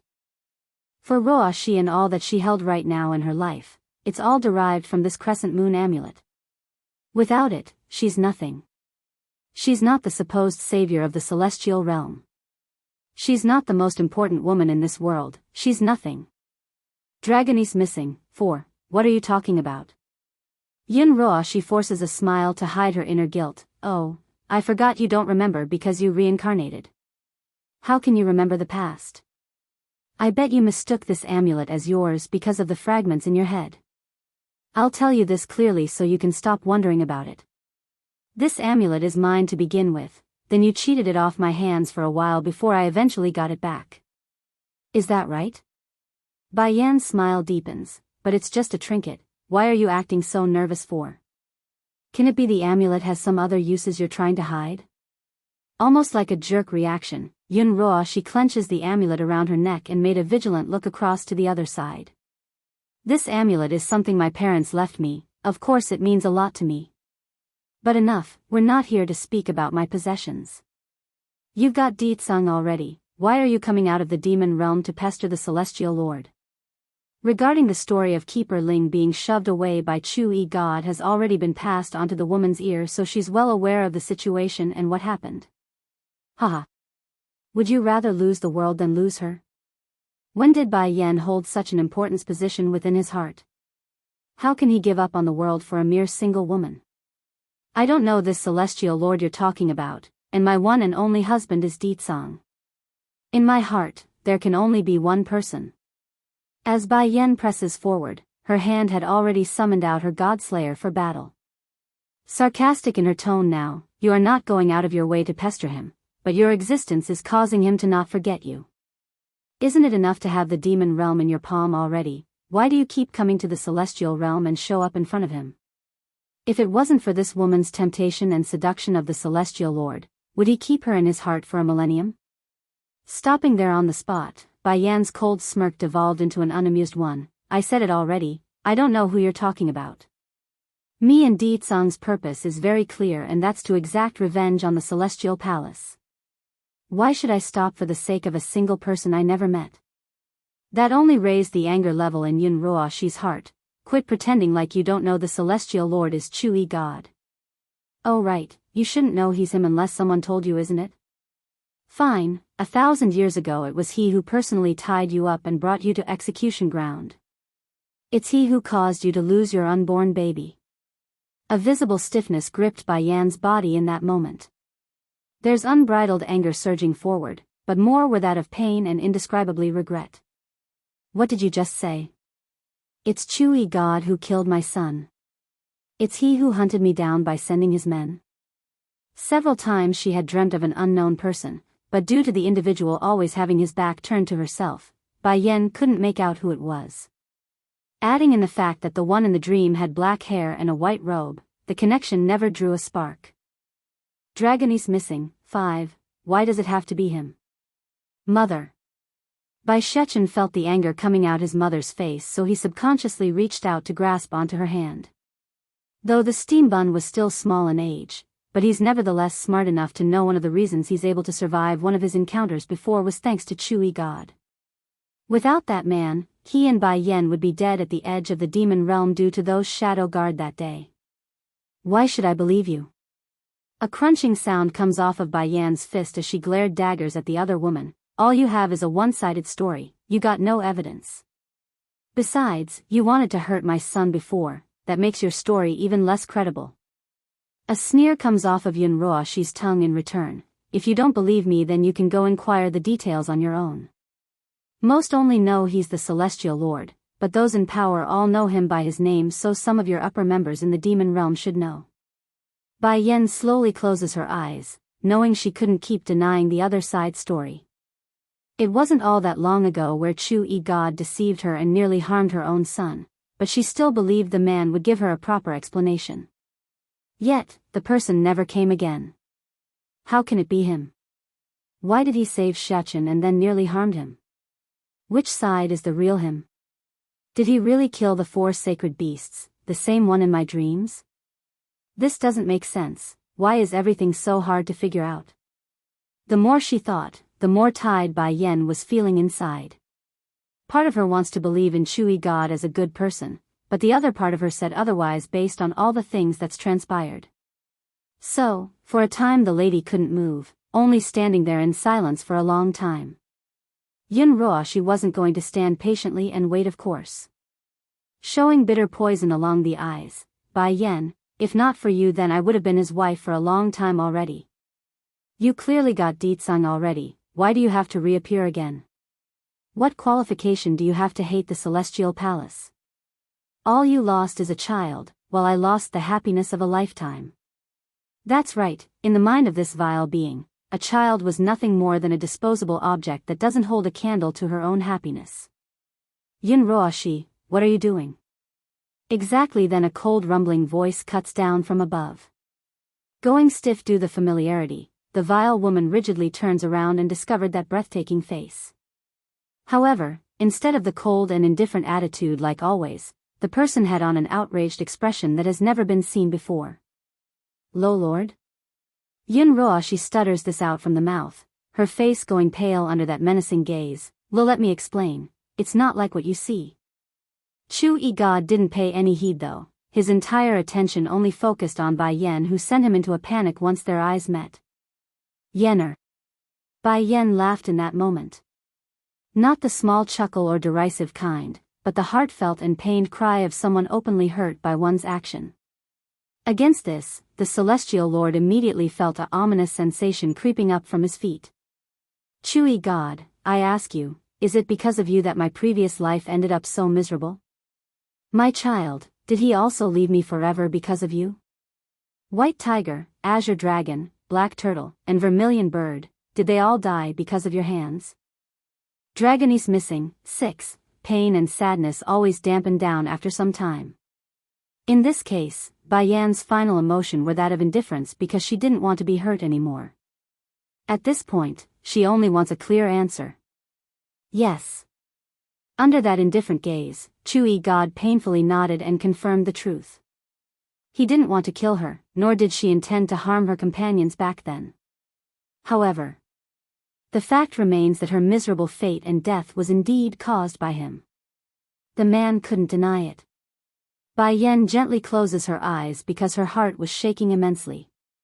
She thought she was prepared for the final answer, but it's clear she wasn't entirely. Mother, the steambun tugs at the lady's hand with worry in his eyes. Then turning to the man with anger burning, you leave, don't you see my mother doesn't want to see you?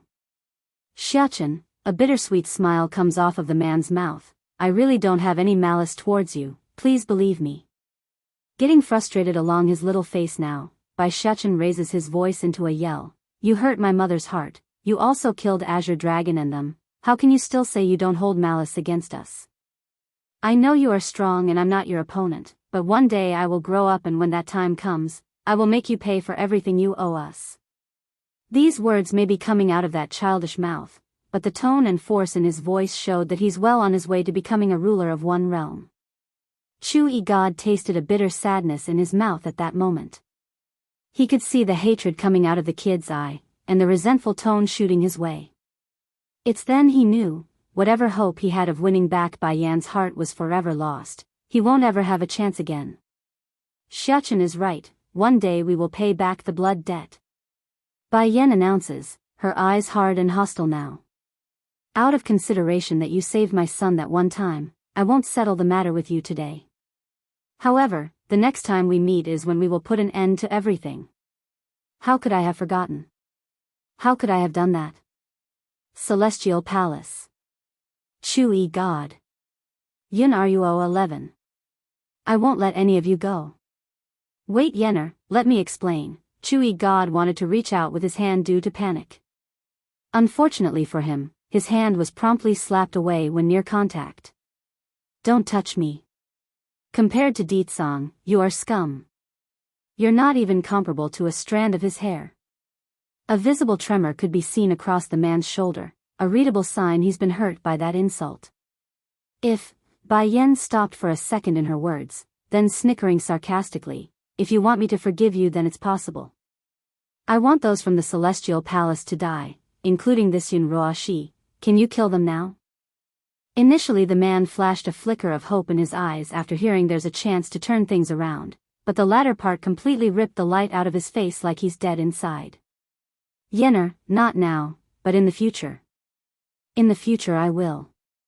The only light, one, perhaps Bai Yen already knew this with the sort of answer to come of her request, so her reaction was rather mild. So, she's off limits too.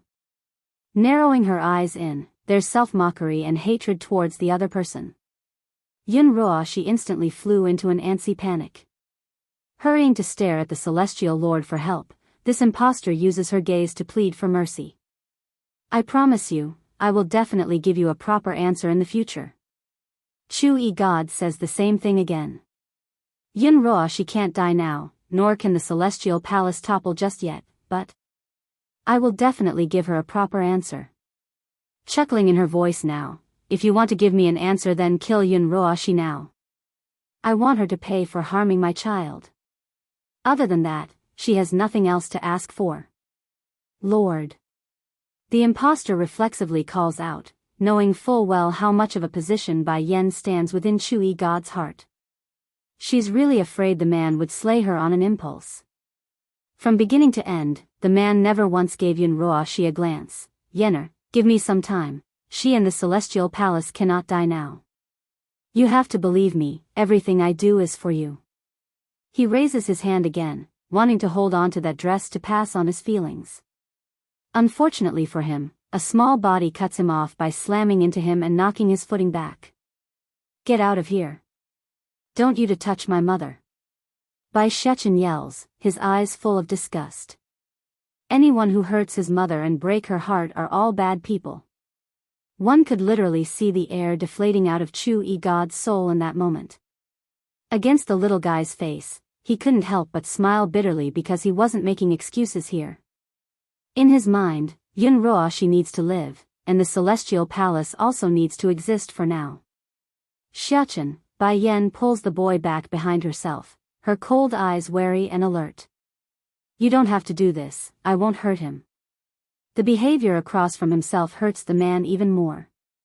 If you won't hurt him then why did you kill my child 1,000 years ago? He couldn't even get a glance at me before he left me forever. If you really want to help me then why did you lie to me before? I can't even keep the last wisp of his existence with me because of you. Merely recalling the fact that her child died a lonely death was a piercing pain to Bai Yan's heart.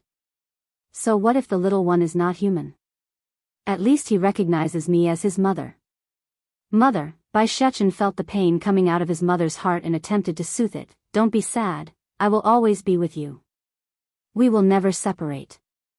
Sure enough, the grief and pain in the woman's eye gradually dissipated under her child's hopeful gaze. In front of the hostility from both mother and child, Chu-yi God didn't know what else to say at this point. He had nothing that could defend his stance, nor find any excuses to do so.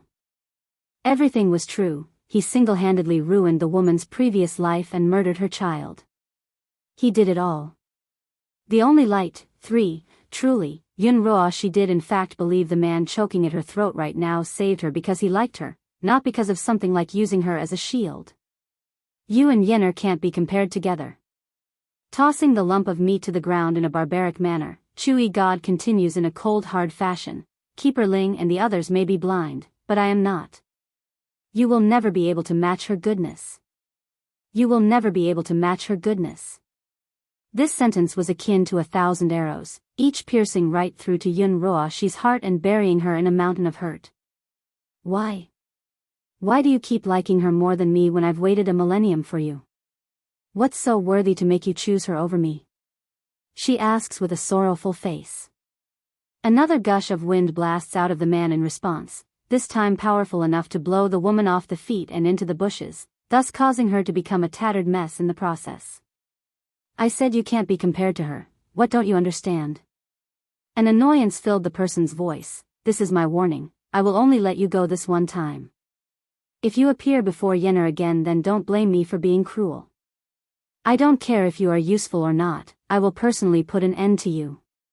A visible shudder rocked Yun-roa she's body as she struggled to climb up from the ground. She couldn't believe this. As a result of her pouring emotions, a tidal wave of tears spewed out of those eyes like a waterfall. Why can't he simply kill me instead of saying those cruel words to me? I waited so long for him, why do I deserve such a cruel fate? I thought even if you won't love, but you will one day marry me. Closing her eyes, she mutters this one sentence out. Didn't he almost marry me back then? If it wasn't for Bai Yen, perhaps we would be man and wife already.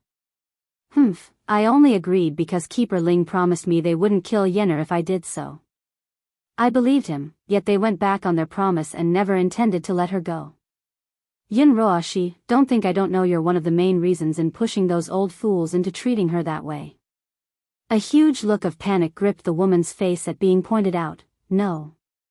I didn't. Lord, you must have misunderstood me.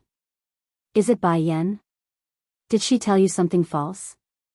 How did he find out? It must be Bai Yen.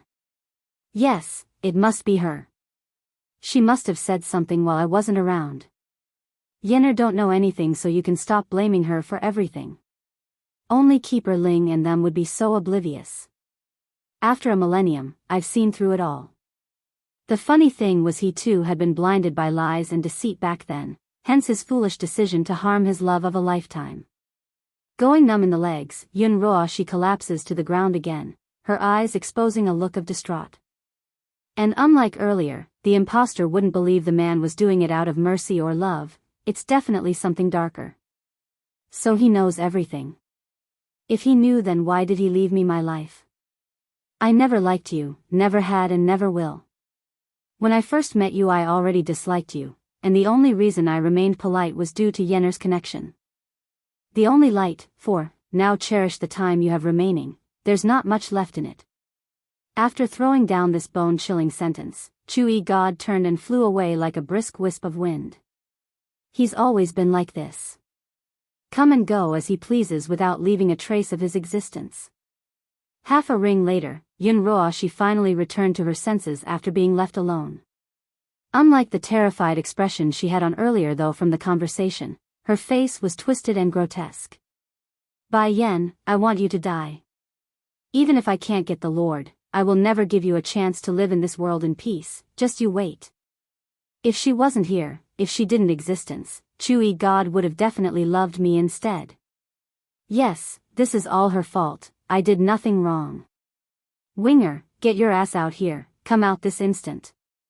She roars. It didn't take long, only a second for the figure in black to appear at the front. Though the person's face was constantly covered under his cloak, it didn't take much to see his expression was cool and calm. Winger, you said before that Bai Yen gave birth to a son, did you not? Go kill the child now, I want Bai Yen to suffer the experience of losing her child. Making a shudder, the man grew hesitant and unwilling. Didn't you say you only want me to deal with her daughter? Why are you asking me this now? You damn garbage, do you not see how she's treating me? Because of her, the Lord has misunderstood me. So what if I kill her son? Winger didn't speak, only staying still and silent for the longest time before replying. Di Tsang's strength is very strong, coupled with the many powerful demons under him. I can't kill the young prince while under their watch. What little prince? Who allowed you to call him the little prince? That's a bastard child. A child born of foul blood. I don't care how you do it, you must kill the boy. I saved your life, so don't you forget that. You should be grateful to me. Isn't your Pteroraptor crow kind always willing to repay their debt? Winger hung head his under that scolding voice but still managed to murmur a rebuke back. I am not a garbage. It's just that I can't use my full powers because of those enemies. They will find me if I do. What's more, I don't want to hurt a young innocent child. Roshi, I know you have a grudge against the Demon Queen, but you should be going after her and her husband, not. Upon seeing the livid face of the woman that's shooting a vicious glare his way, Winger promptly stopped and grew hesitant again. The child is only 2 years old. He doesn't know anything and haven't done anything. Please, I can't do this. The child can only blame himself for being born into that sort of family. He can't blame us. Getting bloodshot red in the eyes, Yun Roashi loses all her cool. I am ordering you now as your benefactor, kill him. Winger closed his eyes, feeling the throbbing pain thump away at his own consciousness. He's a proud member of the Pteroraptor crow family, a prestigious demon kind that's known to repay any debt they owe. But to do something this heinous and immoral, he's finding it difficult to accept. The only light, 5, Roashi, I won't do it. I can help you fight the Demon King and your enemies, but I won't help you harm an innocent child that has done nothing to deserve such a fate. This is final. From those cool eyes, a strong sense of unyielding strength comes forward. He had compromised too many times before, and for that, he regrets it. Now was the time he needs to put his foot down and makes a stance. There's more than one way to repay a debt, and it wasn't this way. Pack.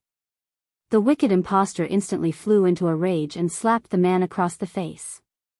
It's loud and clear, leaving 5 red fingerprints along the skin. Garbage, you useless garbage. I wish you were dead instead of being so useless. Giving a cruel glare, Yunroa she turns and left without glancing back. She's very upset and didn't care if her words hurt.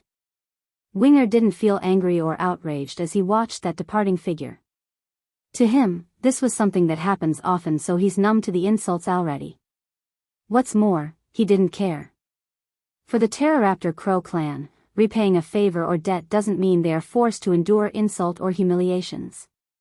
This was something he himself chose. One for the sake of being lifted from that dark place when he was young, the other being he also had a wisp of hope for the other woman to return to her old self. After a long while of not moving, Winger was finally ready to leave as well when a powerful pressure came pushing down from above. Immediately, his face got white due to recognition. How did those people find me? Bang! A ray of thunder suddenly strikes down from the sky, hitting directly onto Winger's body. He wanted to dodge this attack but failed due to how sudden it came. Next thing he knew was being flung to the ground from the impact, his mouth spewing blood as all color leaves his face. Although this thunder didn't have the same strength of a heaven's retribution, but it still left the poor man incredibly painful and injured. In his blurred state, he could vividly see the figure of the one person he wants to see most right now. Shi. He held out his hand, seemingly wanting to grasp onto the hazy image. However, instead of lending a hand like any kind person would do, the impostor only showed a fearful picture in her existence. Then casting another glance upwards at the storm clouds rumbling above her head, this wretched woman didn't think twice and made a run for the other way. She had no qualm about fleeing and running for her life. To be fair, Yunroa she never intended to come back in the first place after she left the first time around. The only reason she returned was due to the loud commotion. Now that she's sure danger was around, the woman had no reason to stick around and get involved. Winger's consciousness slowly faded away as the strength left him, thus allowing his hand to fall to the ground after reaching out. Gradually, in his half-unconscious state, memories of old came echoing back. Big brother Winger, you have to believe me, I will come and take you out of this place. I am not strong enough now, but I can help heal some of your injuries. Pain go away, shoo shoo. But what if you don't come? If I grow strong enough, then I will definitely come save you. But if you escape before I do, then you can come find me instead. I live at the Celestial Palace. Okay, if you don't come, then I will go out and find you. Slowly but surely, that warm gentle voice which brought light into his life was fading away. He couldn't figure out why, but it's not the same anymore. Winger's Dilemma 1. Just before Winger's mind completely slipped away, his ear somehow manages to vaguely make out 2 voices near himself. He wants to open his eyes to see who they were, but the tiredness he had was stronger and that stopped him from doing so. Tsing-yi, who is he? Based on his appearance, it looks like he's been hit by lightning or something. What did he do to be struck by something like that? A snowy white tiger marched in front of the unconscious man, his mighty eyes staring down at the stranger on the ground. He's a demon like us, but his scent and aura are not familiar to me. I can't tell which tribe or clan he's from. Speaking afterwards was a woman in green, her face heroic and beautiful at the same time. Then what should we do with him? The tiger asks again with a childish voice. First take him back to the city with us. If he's a demon, then we shouldn't leave him alone to die like this. As to his identity, we can confirm with the others when he's better. What's more, a seriously injured demon wouldn't pose a threat to them and their friends anyway. Rather than being heartless and cold, the dragoness would rather be kind to help her own soul. Okay, I'll carry him on my back then. Using his mouth, the white tiger flung the poor guy into the air and onto his back like a baggage. A brutish method, but an effective one nonetheless. Tsing-yi didn't have any objections to this maneuver and followed her companion from behind. Together, They bolted for the demon city without looking back. Unbeknownst to the pair though, they were being watched from the rear the entire time by the very girl who fled earlier. Azure Dragon and White Tiger. They're here too. I can't let the demon realm's power continue to grow, otherwise the problem will be out of control. Yun Roa, she hasn't forgotten the appalling power the 4 demon generals possessed back in their prime.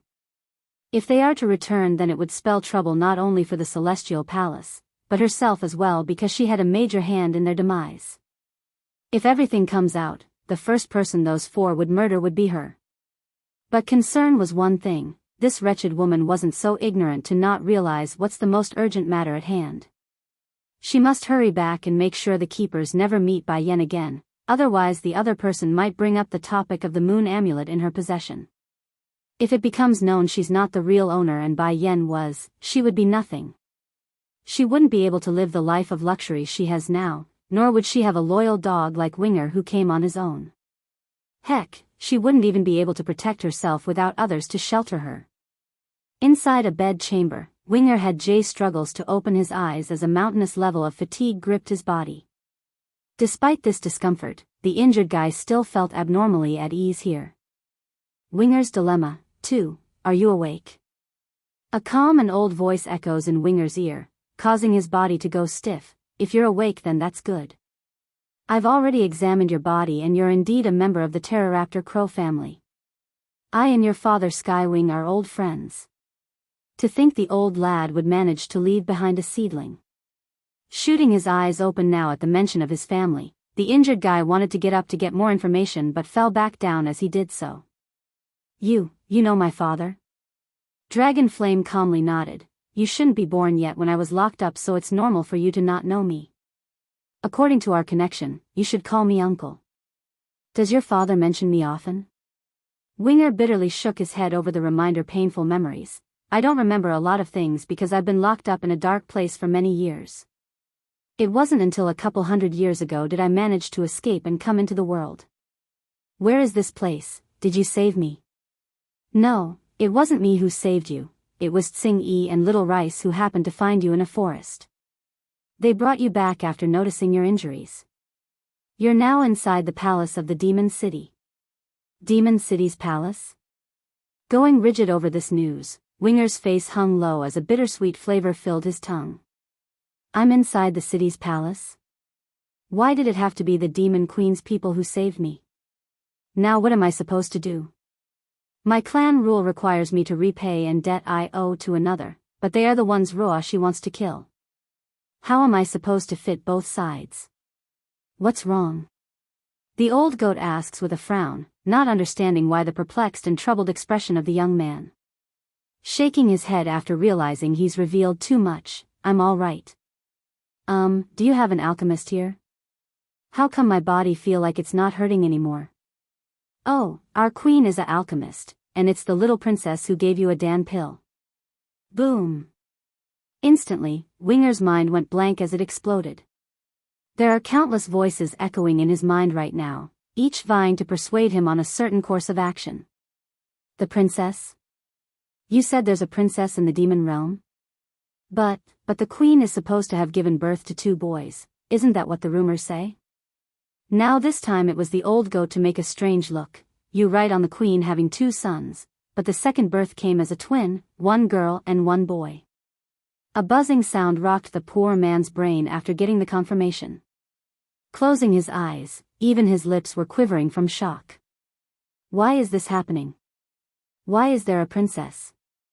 Do I really have to commit to such a vicious act in the end? But I can't do it.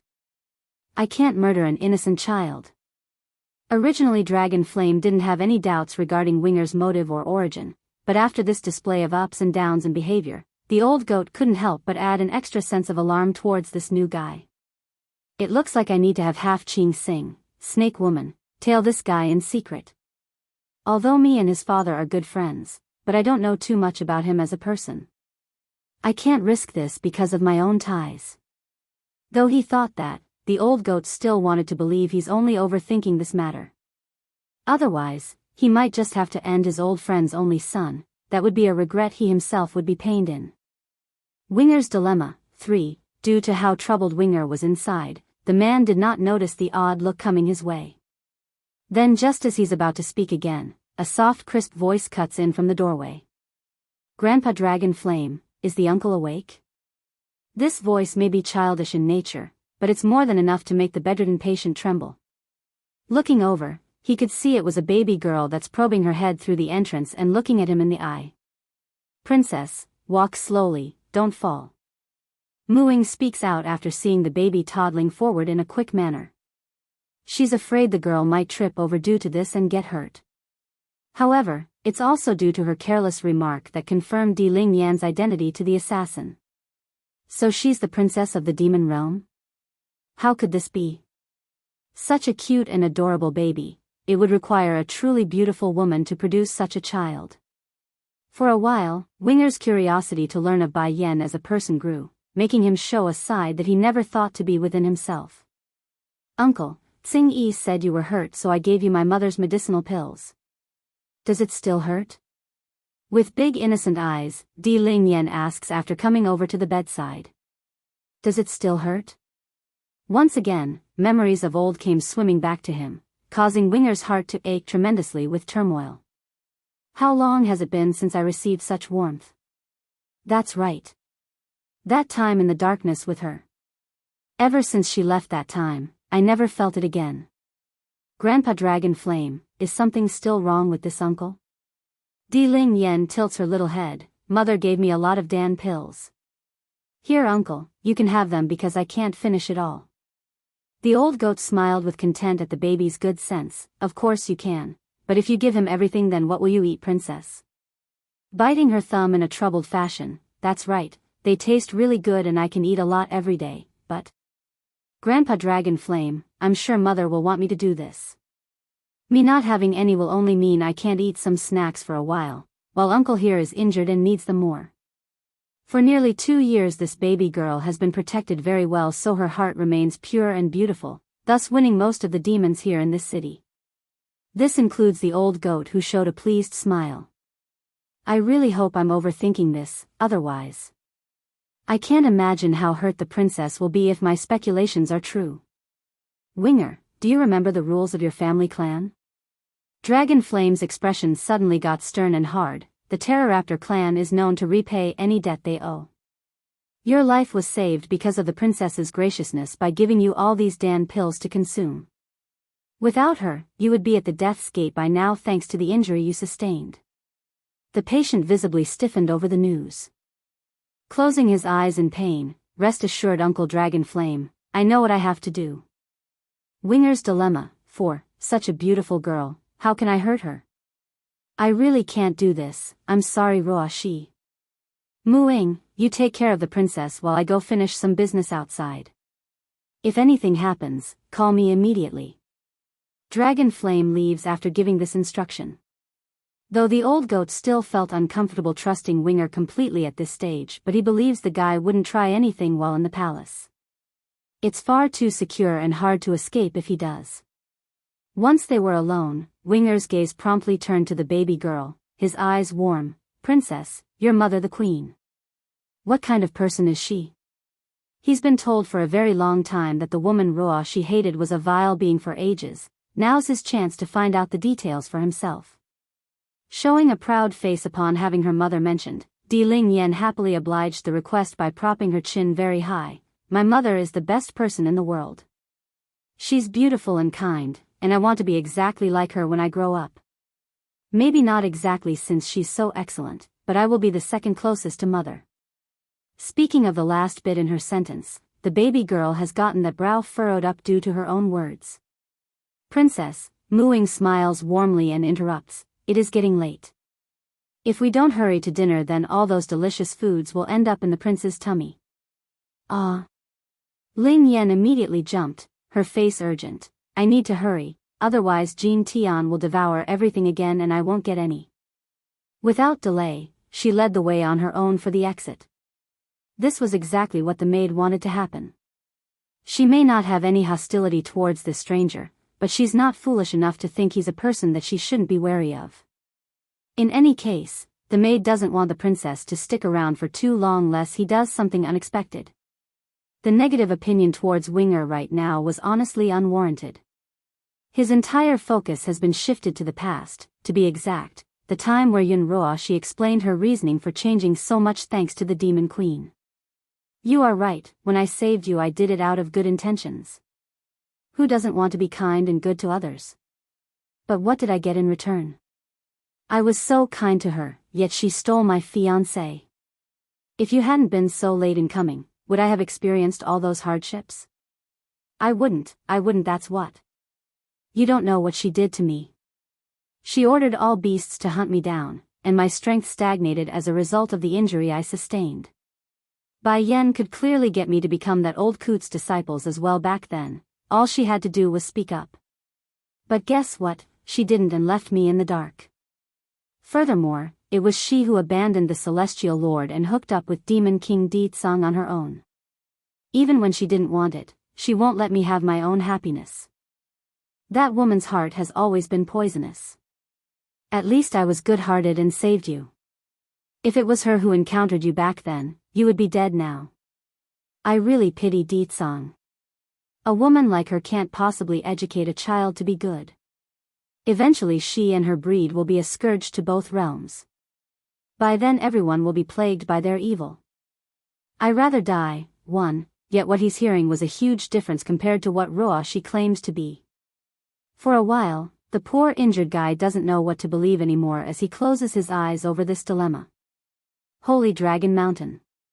It's reported that thousands of years ago, this holy landscape of the past housed some of the most sacred of relics to the dragon race.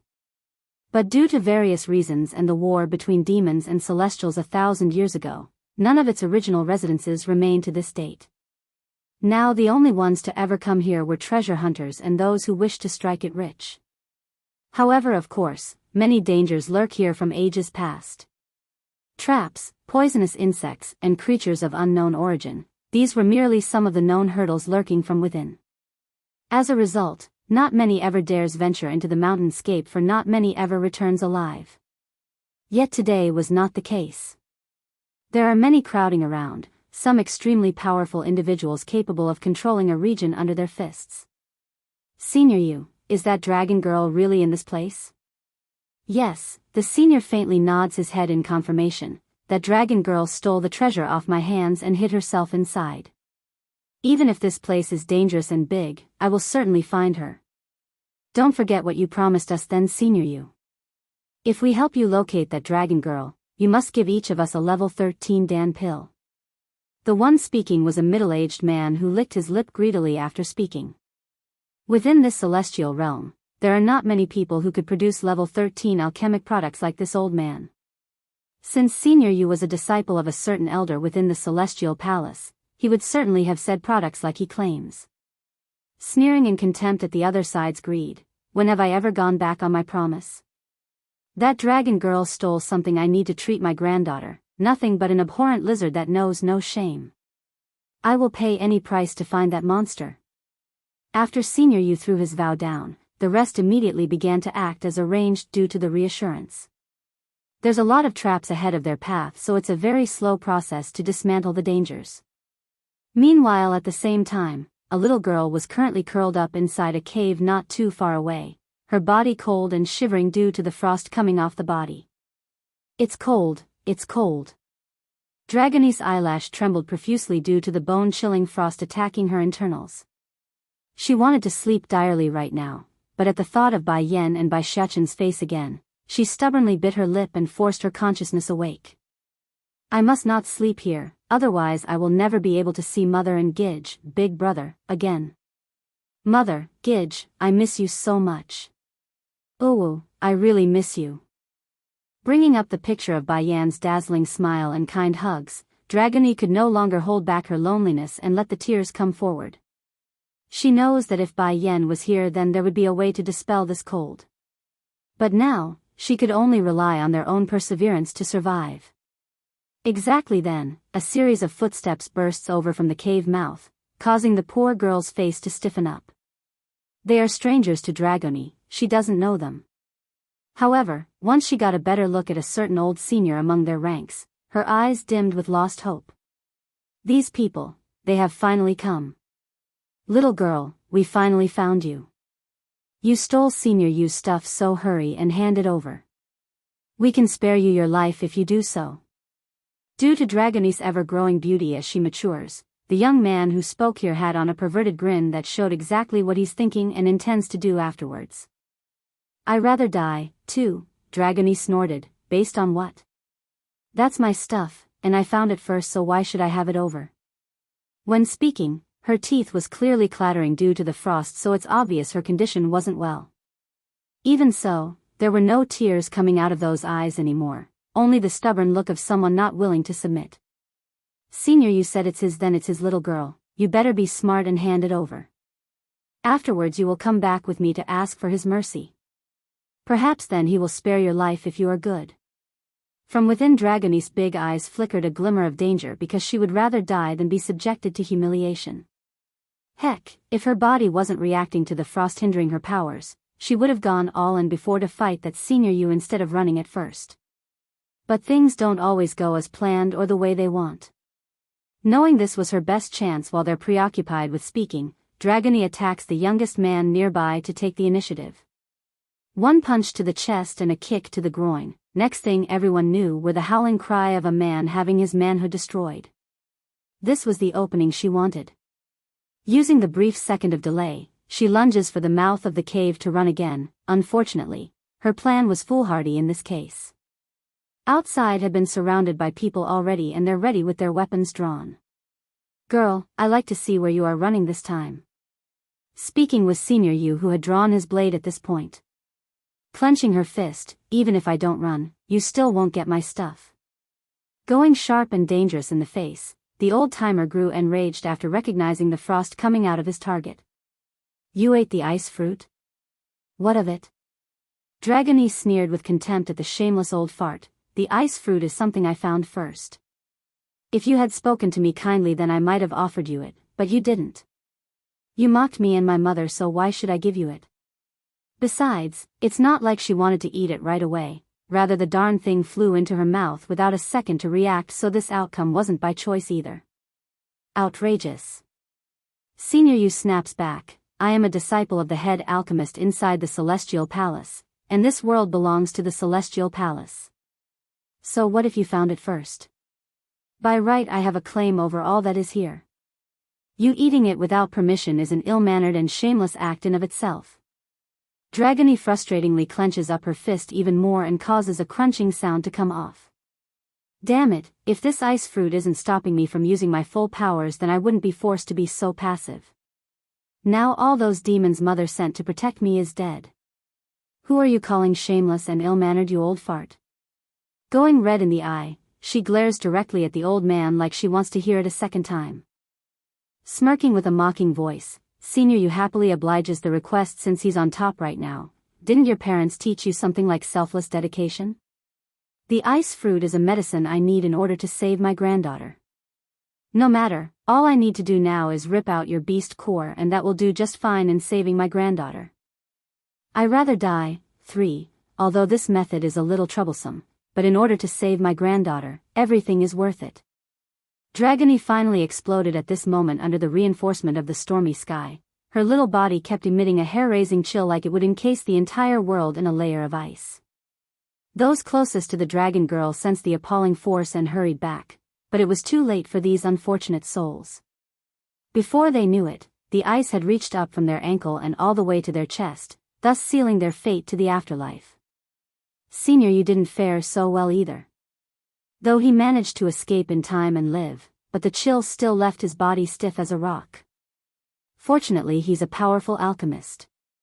Activating that internal energy from within and eating a pill meant to remove the cold, he was able to ease some of the discomfort and avoid being stuck there. Is this the power of the ice fruit? Such a shame that something so nice fell into this girl's hand. If used on my good granddaughter, it can not only cure her physique, it will also increase her strength several times over. Showing a somewhat regretful face, the old shameless bastard knew that even if he removed Dragone's core and used it, the effects wouldn't be as good as the original. This dragon girl, she really spoiled a good thing. PFFFF. Suddenly, A squirt of blood comes flying out of Dragone's mouth as herself staggered a few steps back and nearly falling to the ground. However, the persistent will of the lass stood strong and she remained standing in the end. I am Mother's daughter, so I can't shame her. Even if I die, I will die standing. Lassie, you haven't completely absorbed the ice fruit yet, so you're only stalling the inevitable. Senior Yu then showed a satirical smirk, but the end is now and you're in my grasp. After getting that signal, the surviving humans all began to move forward. This time maybe I really won't make it. At least I didn't bring shame to Mother in the end. Dragony thought, her eyes closing in acceptance. Senior Yu, this dragon girl's strength is not bad. After you take her beast core, can you leave the rest for us? This way we can at least get a piece of the pie. Those who remains asked, their eyes heated and greedy. Nodding, of course, I'm a gracious person. Aside from the core, the rest of her corpse is free to take for all of you. This is on top of the Dan pill I promised.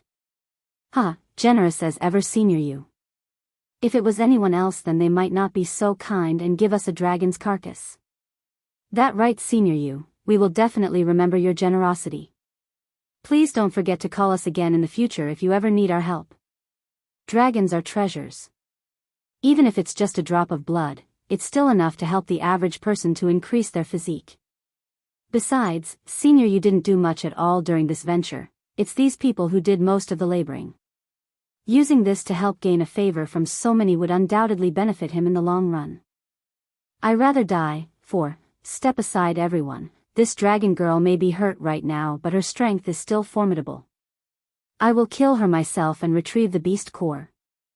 Without exception, the rest gladly took a step back to allow the old-timer to do the deed. They've done enough as it was and wouldn't hurt to have someone else do some laboring in this case. However, Dragony wasn't the type to go down without a fight. Suddenly showing a stubborn smile along her lovely face, the girl's behavior left the other side wondering on why she's able to laugh in this situation. Are you from the Celestial Palace? She asks. Senior Yu chuckled, yes, my Shifu is the lead alchemist in the Celestial Palace. Is that so? Smiling even deeper at the confirmation, Dragony did not show any sort of anger from earlier. If you are, then that makes you Mother's enemy. So, I won't let you have your way.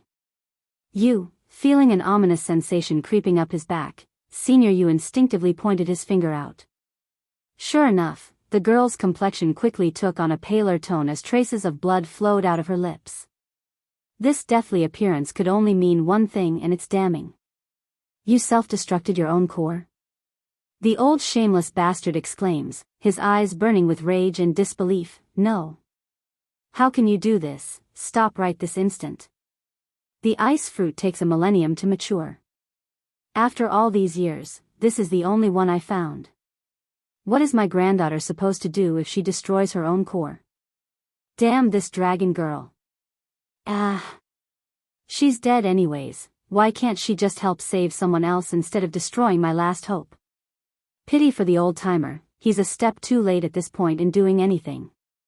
Once Dragony fell backwards and spewed up a mouthful of blood, the act was done. He stunned with his hand reaching out, those eyes dull and lifeless until they evolved into a look of pure rage. You actually did it. Why can't you just save someone if you're going to die anyways?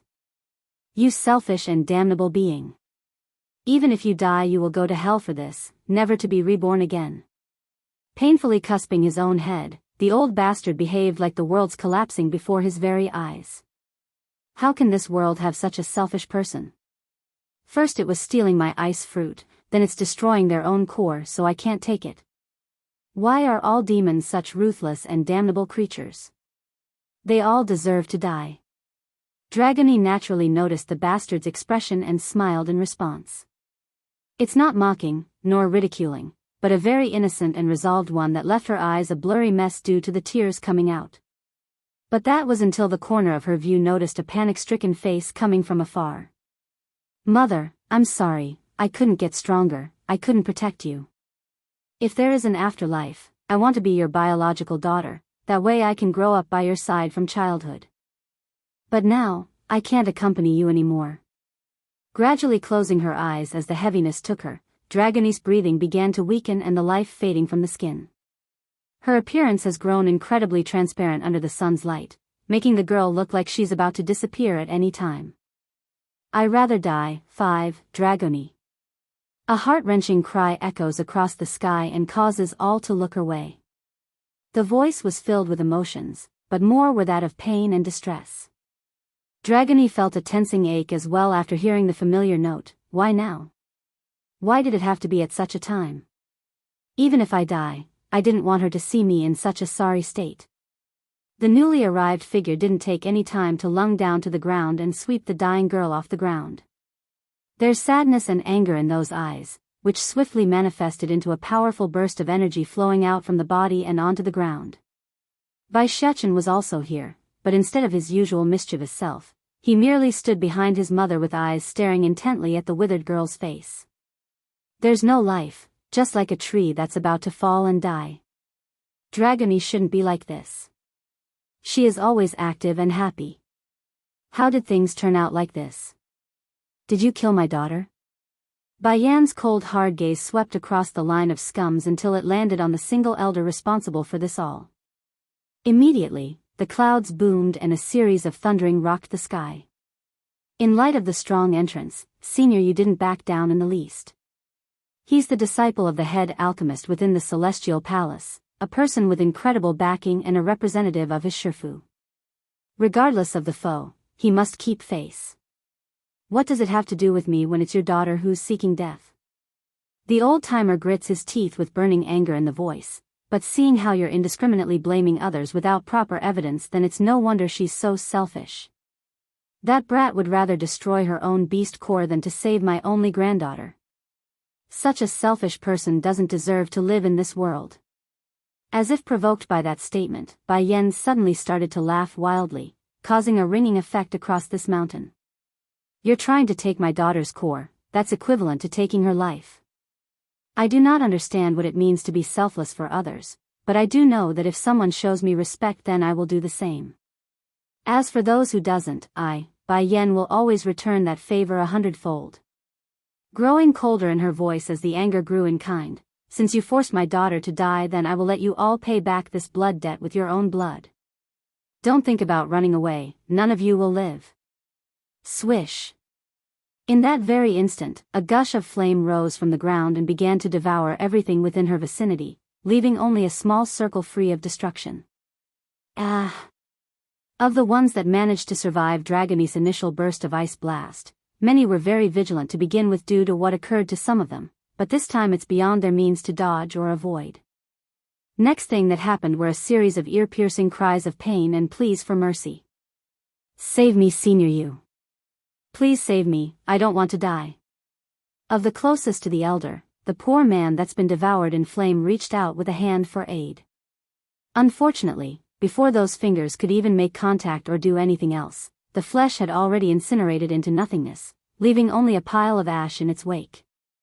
Do you think you're all that by murdering these innocent people? Your daughter isn't even killed by them, what right do you have in taking their life? Bai Yan ignored the questioning, only raising her hand to materialize a sword into existence. Blood stained the Dragon Mountain. 1. Boom. Slashing down with enough power to create a sonic boom, Bai Yan's attack left the elder pale white as he rapidly dodged backwards in order to save himself. However, due to the suddenness of it all, Senior Yu was now disheveled and messy looking after regaining his footing. Who the hell are you? The elder asks with narrowed eyes. Bai Yan still didn't answer the question, she only wants to kill them all because they're the reason her daughter was dying. Then without any signal, she charges into the trapped crowd at lightning speed. Wherever her blade swung was when a human fell. Ruthless and without mercy, she's truly a death god right now as her godslayer reaped the life out of these people. Those who caused my daughter's death all deserve to die. I don't care if these people are accomplices or not, the very fact they're here is enough. They will pay for what they did. Now it's finally dawned on the old bastard that he's made a terrible mistake. Up until they point Senior, you still believed Bai Yan to be not a huge threat and that he could overcome her with everyone present, but his underestimating would be his own undoing as he kept retreating and retreating against that endless assault. What should we do now, Senior Yu? A young-looking man asks with pale complexion after losing an arm. This individual also noticed the huge gap in power and sought help. How am I supposed to know? This woman is simply crazy in the head. It's not like we killed her daughter or anything. That's right, in the old bastard's head he's not responsible for Dragony's current state. Rather, it's the girl herself who's self-destructed, so the blame doesn't lie with them. Bai Yan has no qualification or right to attack them at all. But Senior Yu, a lot of the men we brought along are now dead because of her. Gritting his teeth, the young anxious man forces out the one thought he had: why don't you go apologize? Although that dragon girl wasn't personally slain by your hands, it's still partly your fault that she committed suicide. Just admit to the crime, Senior Yu, then all of us can escape after we quell that woman's anger. This was an act of desperation to even suggest such a thing for the individual. He wants to flee like everyone else here, but Bai Yan had already sealed their escape route by placing a sea of flame in a circling formation, making it impossible to run without suffering incredible damage or even their life. Getting sharp in his old eyes: have me apologize? Are you listening to yourself? Which fault did I do? How can you be so cowardly? The young man's expression promptly got ugly after hearing that rebuke, and with good reason. They only came to search for someone at the offer of a reward, not to put their lives on the line and die. The other side was clearly provoked by Senior Yu himself, so the men gathered didn't want to pay the price for the mistake of someone else. Now that's where you're wrong, Senior Yu. Yes, we accepted your deal of helping you, but the deal only involved us searching out the dragon girl. Why should we risk our lives when we never offered it? How about this: you go and prove to that woman that the rest of us are innocent. The old-timer sneered. You think it's going to be that easy? You've all accepted my deal, so I expect you to carry out your work without hassle. Don't think there's no risk after taking advantage of my offer. If I can't escape from this today, then none of you will. Blood stained the Dragon Mountain, too. Even though there were countless mourning cries along this mountain right now, the old bastard's remarks still caught their ears and struck a nail into their already anxious hearts. They've always thought of Senior Yu as someone kind and righteous, a person deserving of respect. But here? What respect? He's downright selfish to demand them to die for him. Unfortunately for these poor souls, Bai Yan wasn't going to stand idly by while they quibble and slew another dozen or so of them before they could react. But one person was still one person. In light of this, many of them still remained. The only one who really wants the dragon girl to die is you, Senior Yu. As long as you confess to the crime and put in a few words for us, then she will certainly spare the rest of us. Why won't you save us when you're going to die anyways? The last bit of that sentence was exactly the same as the one Senior Yu used against Dragony earlier, and now it's their turn to use against the old-timer. What irony. After suffering another attack along the chest and coughing up a mouthful of blood at the hands of Bai Yan's swing, Senior Yu gets cruel in his voice. You all took advantage of me when the benefits are there, and now you're demanding I sacrifice myself when things turn bad? I admit this woman is stronger than me and that I can't resist her, but I won't go down alone. If I die, then I'll drag you all down with me, ha ha ha. Yes, why should he die for the sake of others? That just doesn't make sense for Senior Yu, who still felt he's being wronged here. Of course, the attitude he's showing enraged the young man that had already lost an arm due to his inaction. Then what is all that from earlier? You reprimanded the dragon girl when she refused to give you her beast core, and now you're doing the same. Why do we have to die for you when you refuse to be selfless and sacrifice yourself for your own mistake? We've truly been blinded by you. I thought you were a true man, a genuine person of character, but you're no better than a shameless bastard that hides behind lies and deceit.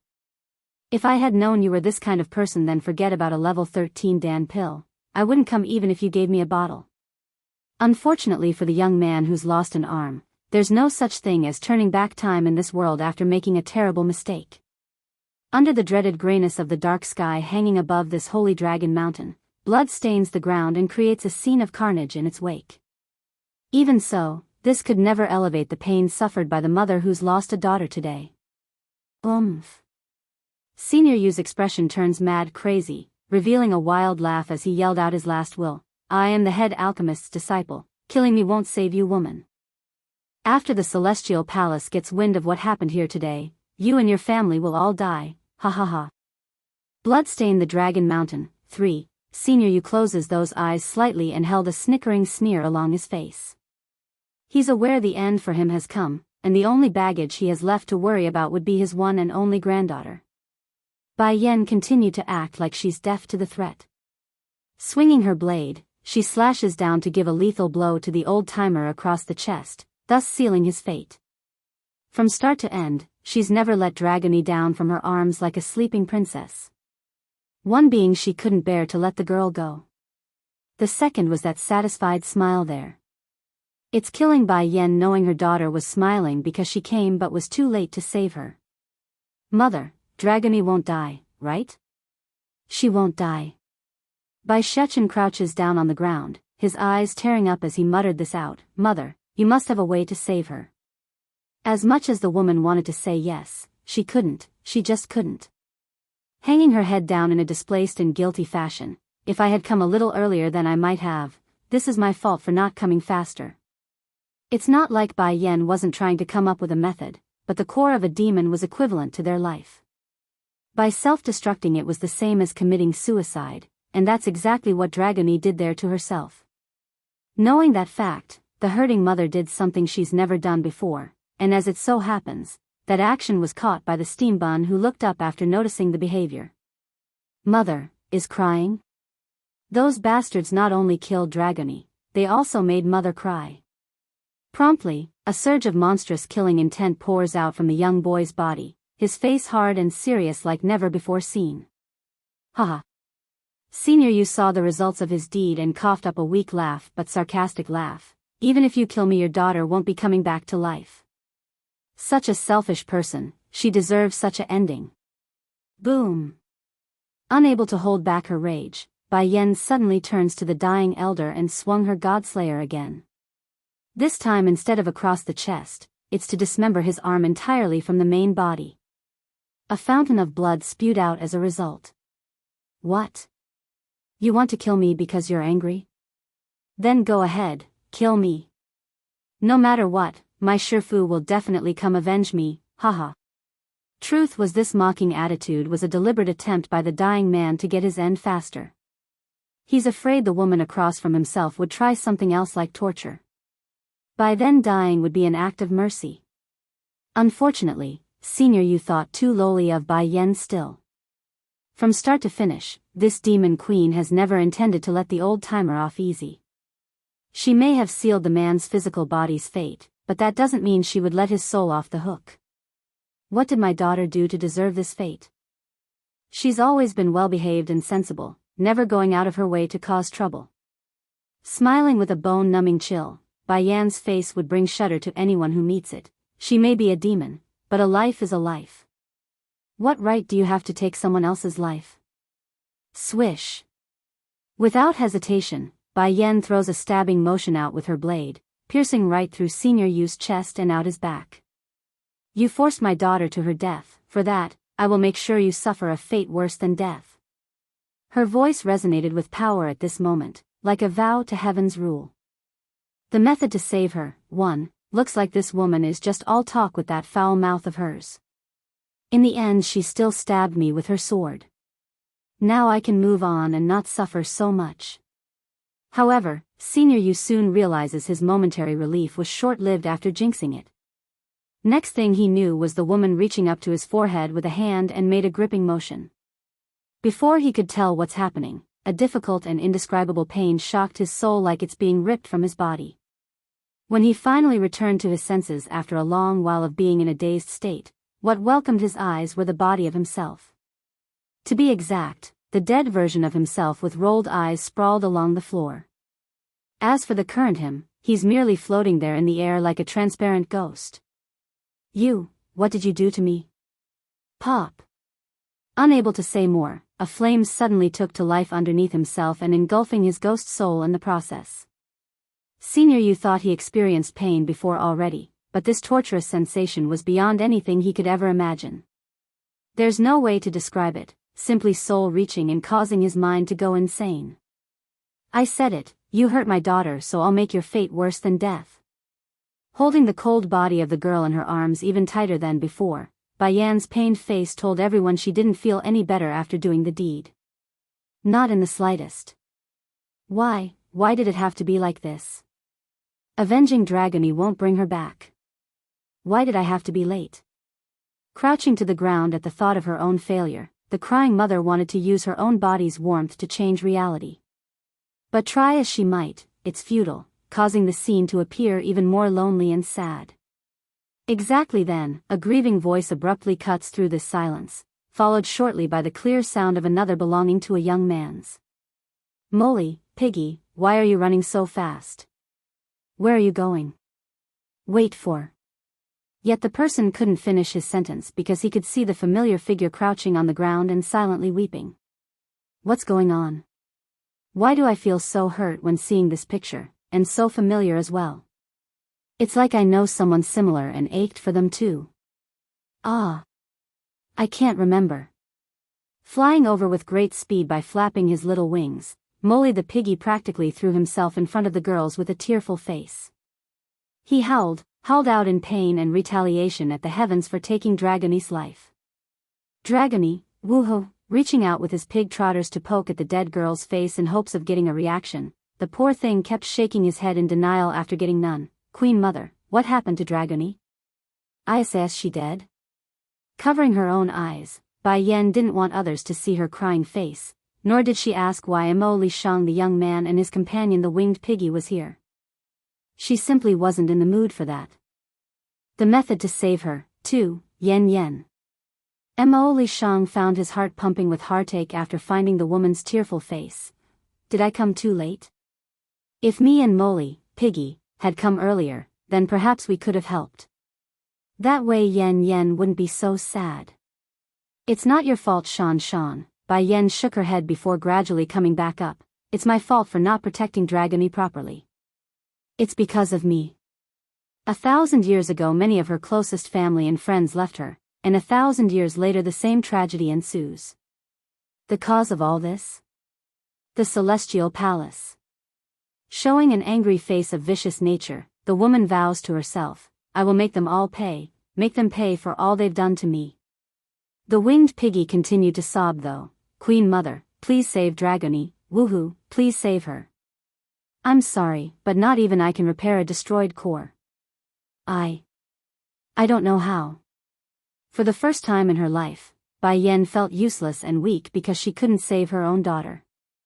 No. Queen Mother, I know a way to save Dragony, you can save her. Molly the piggy suddenly stops crying and pleads with a serious face. He had always heard a voice in his head telling him to do various things. For example, protecting Dragony was among one of them. Bai Yan's hand openly shuddered at the notion.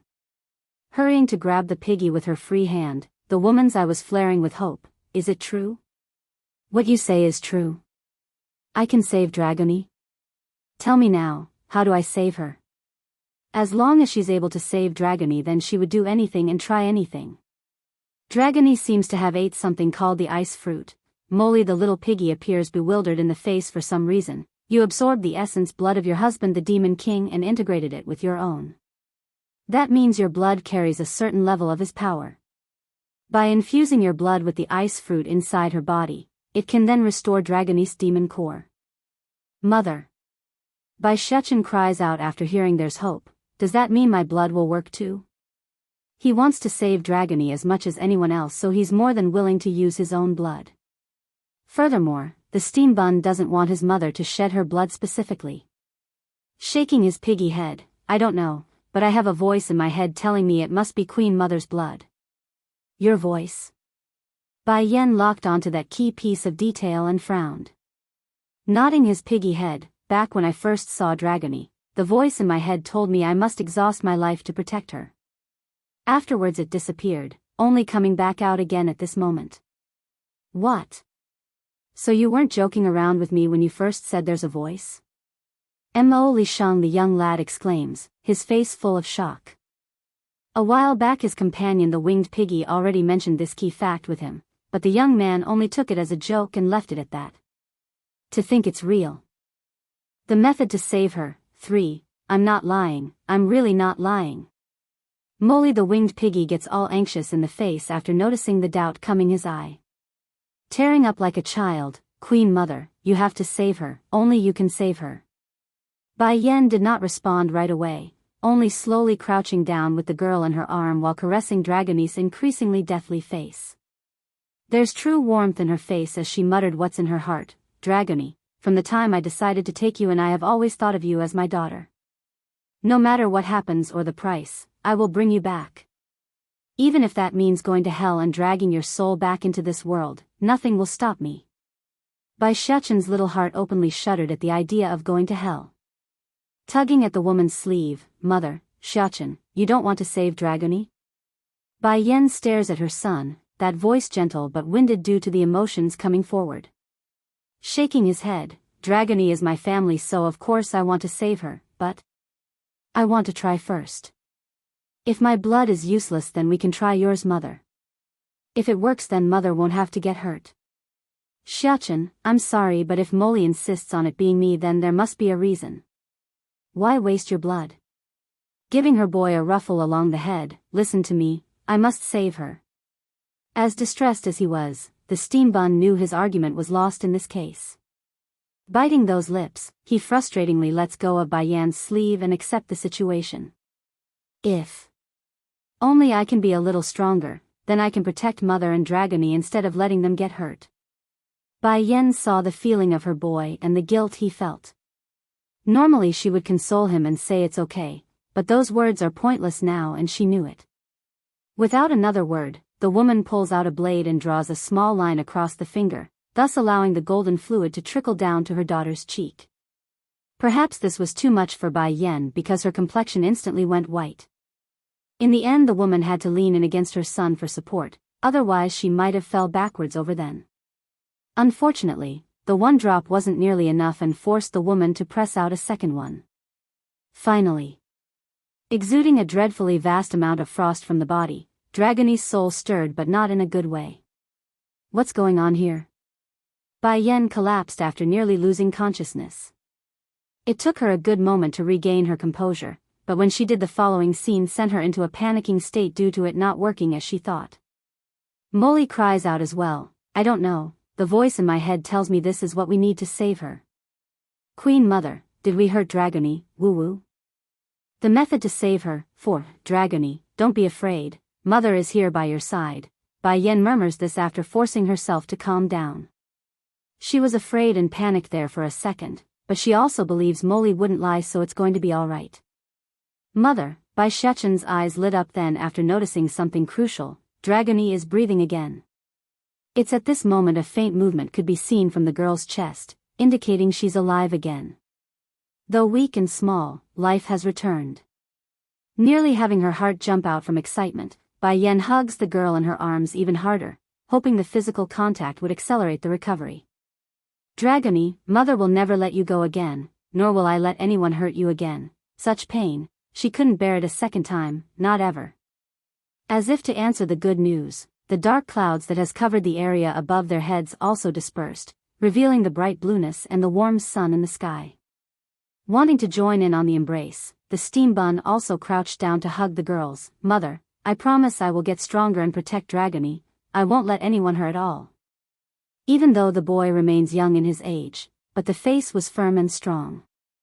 Moved by the picture, Emily Shang, teen, who's been watching from one side couldn't turn away. Showing a bittersweet smile, Molly, you stay with them from now on, Master. The winged piggy turns around with shock in his eye, is what you're saying true? I can really stay? Grabbing his chest like he's hurt, the young man appeared sad along the face. Why are you agreeing so quickly when I said you can stay? Your behavior, do you know how much it hurts me? We've been living together for so long, you rascal. But you're not comfortable leaving Queen Mother alone. Nor do I feel comfortable either, so why should I feel guilty about staying? You agree, right? Molly replies with innocence in his voice like he's not doing anything wrong. Which, in kind was akin to a stab in the heart for the other side. Mo Li Shang's clearly not used to his partner acting so cruelly. For example, every time in the past when he said he would lose Molly after getting in an argument, the piggy would always cling onto his leg and sob all day long. Now look what's happening. The little fellow was willing to ditch him so fast. Fine Molly, you can stay, but you must protect Dragony at all cost. If I find out Yen Yen is sad again with you here, I will break your leg as punishment, you understand? Mo Li Shang threatens after pulling a long face. The piggy promptly shrank his neck back after hearing this. In comparison to his current master, the poor fella obviously felt it's better to stick with the ladies since he never got scolded like this. Furthermore, Bai Yen would also give him snacks when she's feeling sweet, a polar opposite to Mo Li Shang's attitude. The only issue was, at the thought of Dragony's distaste for pigs, Molly would get very tired in the heart. Oh, how am I supposed to win her over? Xiachen, Bai Yen slowly gets up. Dragony will be alright now, so let's head back to the city. Your father is going to be worried, plus we need to send more demons here to search for the missing guards. Okay. Bai Xiachen cleverly reached out to hold the woman's hand, but his eyes never left the little girl's frail body. But mother, won't Dragony be cold like this? Do you want me to help warm her up a little? The method to save her. 5. The ice fruit is automatically helping repair her core. We can no longer do anything else at this point aside from wait. She will wake up on her own once the time comes. It could be months or even years before that happens, but one thing was for certain, Bai Yen won't give up on this daughter of hers. Regardless of Dragony returning to her old self or becoming a cripple, this mother only has one wish, and that was her girl being alright and able to live her life. Celestial Palace. Not far away in a certain manner, a certain sick-looking lady was currently covering her own mouth with a handkerchief when she noticed the blotch of red stain from the deed. It pained the lady, which instantly roused a comment from the nearby maid. Miss, should we inform the house chief? No, the lady by the name of Yu Shishir shakes her head. Grandfather has gone out to find medicine for me already. I will recover once I take it, so let's not worry others. But why hasn't grandfather returned yet after so long? For some strange reason, she's got this uncomfortable sensation something was off and it frightened her. This won't do. I have to go to the Celestial Palace and ask Healer Yu to help me find grandfather. That said, the young lady promptly pulls herself up from the ground. From a technical standpoint, the person called Healer Yu should be addressed as Grandshifu Yu by the girl here, since that person was her grandfather's Shifu. However, there's also another layer to their relationship, since she's also the old man's disciple, thus complicating the relationship. But miss, your body, the maid sounded even more worried now. Smiling to not alarm her servants, I'm all right, you don't have to worry too much about me. If you're still worried, then you can accompany me, this way you can help if anything does happen. After throwing this down, the young lady didn't leave room for discussion and stepped forward for the exit. Over in the main palace wing, the material and decorations here were magnificent to say the least. Even so, it could never mask the foulness of two females fighting over a man. Right as Yu Shishir arrived at the entrance, she was welcomed by an unwelcomed individual who happened to be leaving at the same time as her. Yu Shishir, what are you doing here? It can't be, are you here to look for the Lord? Yun Roashi snickers a chuckle, her tone mocking and disgusting as ever while she spoke to the sickly lady. If so, then I can tell you now the Celestial Lord is not around. Too bad your trip is in vain. Furthermore, I am his fiancé. If anyone should entertain the Lord, it should be me. Fiancé, this word was equal to a sharp thorn poking at Yu Shishir's already frail heart. Smiling coldly to retort, the sickly lady doesn't back down. As far as I know, the Celestial Lord never married you, nor recognize your status. Yu Shishir. Darkening in the face at having her sore spot poked at, Yun Roashi wanted to slap the other side but kept it inside due to the other side's background. And how would you know? Back then you weren't even born yet. Whether he is my husband or not, it has nothing to do with you. Unlike someone who only knows how to fantasize about the Lord, I at least met him in person, while you only know how to stare at a portrait. The Lord doesn't even know who you are. The jab instantly made Yu Shishir draw her hands into a ball due to the frustration she felt. It's true, she never met Chui God in person, only crushing on the man because she happened to come across a portrait by chance. Nevertheless, she still fell madly in love with him in light of this thin, frail connection. The method to save her. 6. You insolent. The maid from the Yu family saw how her lady was being bullied and snapped out. My family's Mrs. Healer used disciple, so you better show some respect. Not to mention Milady's is young and beautiful, unlike you who is a 1,000-year-old witch. You, Yun Roa, she appeared livid across the face. She's lived for 1,000 years, that's true, but she's kept up her appearance very well and hasn't aged in the slightest on the surface. For that she was very proud. To be mocked like this still hurts though. Forget it, Lu Yen. You sure stops her maid by raising a hand. We need to go find my grandchifu first, leave her alone. You sure. Getting even more outraged at being ignored, Yun Roa, she deliberately lowers her voice into a whisper so others wouldn't catch it. You came here for your grandfather? Ha. As far as I'm aware, your grandfather went out to search for an ice fruit to help cure your body. The fact that he hasn't returned yet doesn't bode well. From my view, he's likely dead at this point. Going icy in the face as well, you sure snaps out as an instinctive reaction. You shut up. Shut up? Why should I shut up? Ticking her lips upward in a sarcastic manner, the old witch gets all cocky and conceited. Your body is a sickly mess. If not for you, your grandfather wouldn't have had to go out to begin with. Why don't you just go off yourself so your loved ones don't have to suffer? Maybe then their lives will be better off. At this moment Yun Roa, she only wanted to win a tongue fight, to think her words would actually come true in this case. With her trembling finger pointing at the other girl, you sure wanted to say something in retort, but all that would come out was a stammering of nothingness. Eventually, a squirt of blood flew out of the sickly lady's mouth and caused her to fall backwards over. Miss. The maid rushes over to catch the falling woman. In kind, Yun Roa, she also stood there dumbfoundedly. She didn't expect such a strong reaction, especially the blood-vomiting part. Without another thought, this old witch immediately tried to make herself scarce and hightail it out of there. Unfortunately for her though, the maid over there caught this. You bitch, you dare bully my lady. Don't you dare leave. The irate maid made a lunge in order to stop her. Originally Yun Roa, she wanted to dodge this maneuver, but her eyes have always been a sharp one. Right as she was about to do so, her view caught a glimpse of a certain elder coming out of the celestial palace. Like always, the devious and scheming side came out and she took the blow head on, thus allowing herself to be thrown to the ground and making herself to look like the victim. You sure, I know you love the Lord, but I only said those things to you because I didn't want you to wait in vain and be hurt in the future. I didn't expect you to be so emotional. Showing red in the eye like she's about to cry, the old witch puts on an indignant and aggrieved face. So, I am willing to bear anything your maid wished to instill upon me. After all, if it wasn't for me trying to do good, you wouldn't have collapsed and vomited blood either. Head alchemist of the Celestial Palace. 1. Before you sure could pull herself together and get back up, she was promptly alerted to a loud and infuriated voice from the rear. Outrageous. You sure, how dare you order your maid to attack Roa Shi? She only had good intentions in mind. Why are you so narrow-sighted? Do you think, healer, you can protect you forever? Coming forward was none other than Keeper Ling, the grumpy old elder who hated Bai Yen the most. This you sure is getting over her own head. Who does she think she is? The Lord would never take her considering her status.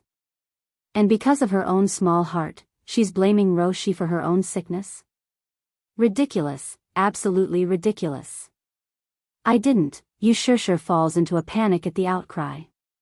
Biting her lip like she's aggrieved. It's her. Roshi said my grandfather died and won't ever come back. It's not related to the Lord. Why are you framing me like this, Sister Sure? The old witch makes her eyes all red like they're red to cry. I can never say something cruel like that. Keeper Ling, you have to believe me, I would never say something bad about the Celestial Palace. Senior Yu is a respected man, I would never. The sickly lady openly gawked her mouth there. She wants to dispute this some more and expose the lying witch, but this level of shamelessness simply left her stunned and lost for words. As a result, The old grumpy keeper took this as a sign of guilt and firmly believed the false story. Noticing the spiraling situation as well, Yushur began to stammer and loses her stance. I really didn't. Slowly closing her eyes, the lady knew she's stuck now. Whatever she says, it would only trap her some more. Miss. The maid flew into a rage after seeing how her lady was being wronged. You shameless woman. You clearly framed my lady, how dare you frame her, you. Bang. Exactly then, to silence the loud mouth, Keeper Ling attacked by waving his hand and sending out a shockwave. In an instant, the loyal servant who only wanted to help flew up into the air and slammed into the ground again, causing her to vomit blood like she's severely injured.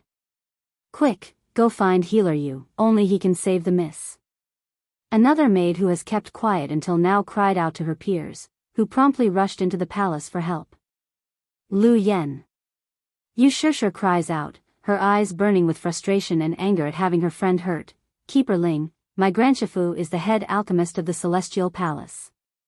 Even if he hasn't appeared in public for many years, it doesn't mean he would stand idly by after this. I want to remind you who it is that provides the Dan pills for this place. Don't you think what you did there will make his heart go cold? Sure enough, Keeper Ling went quiet for a while. He knew the underlying threat behind the woman's word and in fact already held back when attacking. Otherwise, considering his grumpy temper, he would have killed the maid already. Also, you should know the old saying of one should know who the master is before hitting a dog. You injured my maid, where does that put me here today? That finally drew a reaction from the grumpy keeper. Huffing a grunt, nothing but a maid. There are no shortages of maids in the Celestial Palace. If you want, I can send you a dozen or so, but your maid insulted Roashi, that demands punishment. Head alchemist of the Celestial Palace, too, Yushur was weak to begin with. Now under the stress of the other side's accusing glare, her trembling face only got worse as she got in front of her maid as a shield. I won't let you hurt my maid, and she's not wrong. Although this lady of the Yu house was the granddaughter of Senior Yu, her personality was nothing alike to the selfish old man. Of the biggest difference here, she's willing to stand up to those in power if she believes the right was on her side despite everything, which was exactly what's happening here. Yushur, you dare get in my way when I haven't even punished you yet? Don't forget, your Yu house is only a subordinate faction under the Celestial Palace. What makes you think you can defy me? Gradually darkening across the face, Keeper Ling bluntly states this without a hint of mercy. In light of the threat, the lady did not move though. She may be weak, sickly, and powerless, but that won't hinder her stubborn nature. Sure enough, a sarcastic smirk forms along the lady's lip. No wonder the Lord never returned to the palace for so many tears, he's likely chilled to the heart by this group of people. Such a place where everyone blindly believes in this Roashi's words, what meaning is there to stay here? I'm willing to be punished, but you need to let go of my maid. Yushur bit her lip but kept her firm expression of unyielding nature. Alright, in that case, you'll take 3 of my strikes. If you can withstand it, then I'll let your maid off the hook. Keeper Ling says, his eyes flashing a cold menacing light. Of course, because of how sick and frail the other girl was, the old grumpy man would never use his full force and control it in kind. Nevertheless, it still doesn't mean he wouldn't make it hurt to show a point of who's in charge. He's not afraid of Healer you coming out to demand explanation, but he won't allow any loss to come to the Celestial Palace. As an alchemist capable of creating a level 14 grade Dan pill, even he as the strongest keeper around must think twice of crossing the other elder's path. Yushur didn't struggle over the demand. Closing her eyes, she confronts the bastard with her pale face, causing the injured maid in the rear to grow increasingly urgent. The poor maid wanted to cry out several times there, but she didn't have the energy and fell over multiple times in the end as she struggled to get up. However, fate wasn't going to let Yushur meet her end so quickly today. Right as Keeper Ling's palm strike was about to make contact, a loud thundering voice booms over and sent the whole place into a shock. Keeper Ling, what are you doing? The ground rumbles over that echoing voice. Next thing everyone knew was an old elder running a white alchemic robe descending in front of the girls and meeting the attack head-on with his own fist. Sparks flew from the impact, almost like metal scraping against metal. What am I doing? Stumbling backwards from the unexpected exchange, it was Keeper Ling who lost the struggle first. Getting dark in the face at the new arrival. Why don't you ask your precious disciple over there? Originally Healer you still had on an irate face against the grumpy keeper, but that instantly changed once this head alchemist turned around to meet the sickly lady. Sure, tell Grandshifu here what happened. I will help you get justice if you suffered any indignation. Because of the urgency of the matter, those maids from before didn't have time to explain the whole story, only saying Sure was in danger and that he needed to hurry outside. Even so, this head alchemist of the Celestial Palace didn't question the urgency. He knows this girl's personality better than anyone else. Unlike his disciple was who's selfish and likes to pick on the weak, this girl was kind, patient, and gentle, only ever retaliating when pushed into a corner. Grandshifu, trembling along the eyelashes like she's about to cry, just now Roa she said my grandfather is dead, is that true? Did something happen befall him? Head alchemist of the Celestial Palace, 3, Healer you became stunned there for a moment. Earlier his heart also felt uneasy for some unknown reasons, now it made sense after having the idea brought up. Even if he wasn't particularly fond of that disciple of his, it's still his. How could he tolerate someone offing his student? Furthermore, there's still the question of why Yunro she knew about the matter ahead of everyone else. Matching all these points together, it leaves to beckon on whether or not it's the woman herself who sent the ones responsible for the matter. Healer you, I never said anything of that sort, getting all teary red in the eyes, the old witch plays the innocent card. I only kindly mentioned the Lord has a person he already likes, then Sure suddenly vomited blood from out of the blue. Perhaps my careless remark stimulated her feelings for the Lord and caused such a strong reaction, for that I am truly sorry. But I did not expect Sure to order her maid in attacking me. If Keeper Ling didn't come in the nick of time, I might have died by their hands. Is it wrong for me to show kindness? When speaking the last sentence, the old witch's face grew even more pathetically sad, making it all the more convincing. In response, the old grumpy keeper could feel his anger gushing out. Glaring over at his peer who continues to stand guard, I'm sure I don't need to explain the sort of character Roa she has, do I? She would never say something like that. How can you force her like this based solely on you Shure's claim? How can you bear it? The sickly lady's appearance visibly trembled over being called a liar and a bad human being. In the end, a squirt of blood came vomiting out of the throat a second time after pressing it down for so long due to the indignation. Turning around after becoming aware of this sound, Healer you instantly grew outraged at the sight. Getting dreadfully cold in his voice, compared to Yun Roa Shi, I rather believe in my students more. It's not enough that you bunch caused the Lord to never return, now you want to go after my people as well? In that case you can forget about getting any more Dan pills from my end. That said, the head alchemist signals the other maids to come forward in order to help support their lady and injured maid. Take the two of them down to rest, I won't let anyone harm my people again.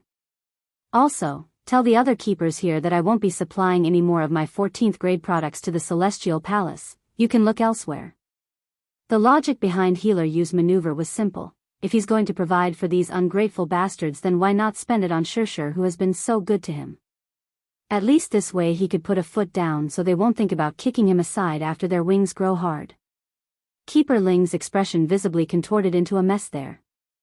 He's outraged, but ashamed at his own lack of constraint to dissolve the situation, which was enough to make him release a dangerous cracking sound along the fists. Keeper Ling, I'm sorry, this is all my fault. The old witch saw this and knew she's done it now. Hurrying to speak with her head hanging down like a repenting child, I shouldn't have reminded Sure of the Lord, it's my fault for mistakenly causing all this. Perhaps the incident really left a serious sour note in the old grumpy elder's taste bud, but his tone there didn't resemble any of the comforting and warm tone he used before. These things have nothing to do with you is old and stubborn so it's bound to happen eventually. Go back first and rest, I need to find the other keepers to discuss the matter. Becoming aware of the impatience shown towards herself, Yunro she knew what it meant. Slightly shaking in the heart, she hangs her head and left for the exit in silence. However, the tightly clenched balls that were her hands said everything that was truly in her mind. She's jealous of you, Shusher. That sickly piece of a flash bag wasn't the same as herself. The old witch understood that everything she owns, everything she has, it all came from lies and deceit. Meanwhile, you Shusher truly did own all the love and care in her life, the polar opposite of what Rose she has. Head alchemist of the Celestial Palace. 4. In the convening hall of the Celestial Palace, the gathered keepers were all showing various kinds of faces due to the fluctuating emotions in their mind. This was especially true for Keeper Yellow, who went up against his grumpy counterpart. What is Roashi doing? Even if you Shusher crushes on the Lord, it's not her business to say those things. Now look at what's happening. You is definitely not going to keep supplying us with his Dan pills at this rate. Pausing to glare at this grumpy counterpart, Keeper Yellow gathers his patience lest he explodes. And you Keeper Ling, you're so old already, how could you not know better? All of us here know how much you loves that girl to the point he takes as her grandchild. There's good reason for the finger pointing here. Unlike the gathered elders in this hall, Healer Yu was the only one capable of concocting alchemic pills of the 14th grade in this whole palace, and it's not a guarantee each time either. Keeper Ling's expression also darkened as he huffed a grunt. Then are you expecting me to sit back while Roashi is being bullied? Is that what you want? A sense of awkward embarrassment filled Keeper Yellow's face over the rebuke. I also cherish Roshi, but this dispute is completely unnecessary. With the calamity so close, our strength is also very important and must be taken into account regarding the overall situation. In other words, he's accusing Keeper Ling of not considering the whole picture and offended Healer Yu out of self-interest, costing them a major opportunity to get the much-needed supplies for the impending fight. Can you all say less? We have enough on our tables as it is. Keeper Zun frowns and stops them all. This time it's clearly Roashi who's in the wrong first. Out of consideration for everything and to placate Yu's anger at us, we will need her to put up with the grievance and keep the girl away from Shusher for the time being. Also, Keeper Ling, I want to remind you Shusher's body have always been weak and frail. If your strike really did land on her, do you think she would be fine? Even if she lived, she would be bedridden for good because of that. You need to be more cautious next time. This time there were no rebukes from the grumpy elder. He knows the matter was partly his fault for being so rash. In fact, he's starting to regret the matter somewhat. Outside the gathering hall, Yun Roashi's been quietly listening in on their conversation like usual. However, her expression had grown ugly and disgusted after hearing what they wanted her to do. It's like someone pulled a hand into her chest and wrung at the heart, making her twisted and grotesque along the face. Based on what? Why should I be wronged? When have I ever been wronged since I came to the Celestial Palace? That never happened even back when Bai Yen was here. Heaving a long breath to calm her unstable emotions, the old witch turns and left for the outside in anger, never once looking back. I'm going to let them know that you Shusher can never be compared to me. They will pay for this, they will all pay. About the same time that was occurring, you Shusher the sickly lady was currently sitting inside a laboratory type of room, her face anxious and impatient while staring at her grandshifu.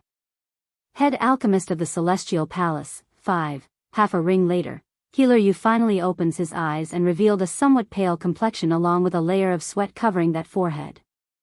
Grandshifu, did you find my grandfather yet? You Shusher urgently asks from across the table.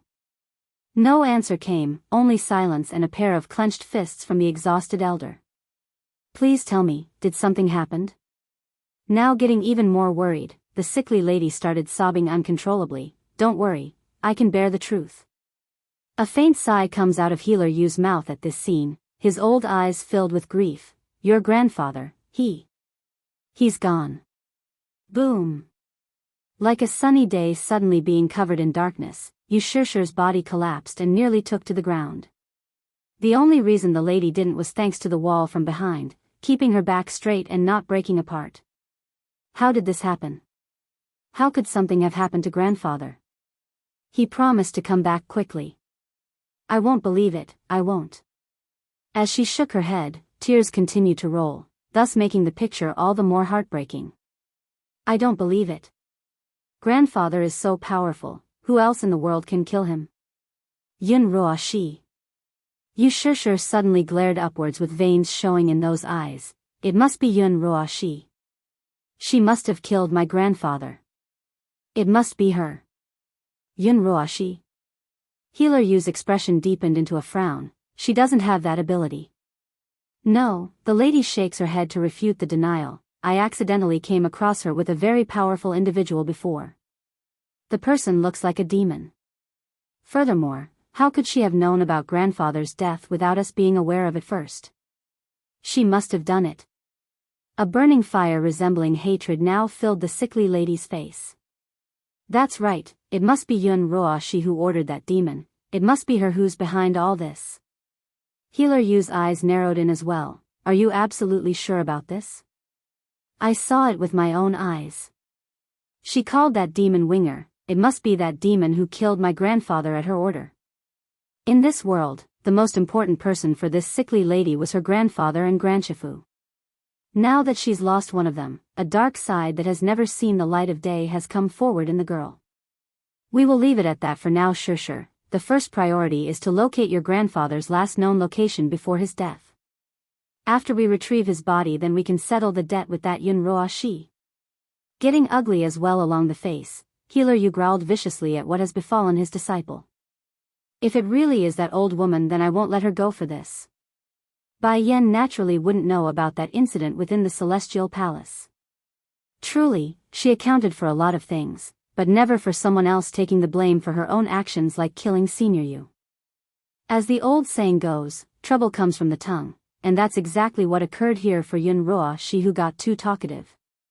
Anyways, there's more pressing matter for Bai Yen and her family to care about right now than to care about other people. For example, getting the heck out of this holy dragon mountain. Mother, are we lost? Bai Shechen asks with a tinge of worry in his little eyes. Lost? Really, that word has never been in their dictionary until this day. But aside from that, what else could it be? Furrowing her brow at her son's question, Bai Yen hands Dragami over to her young friend Imo Li Shang for carrying.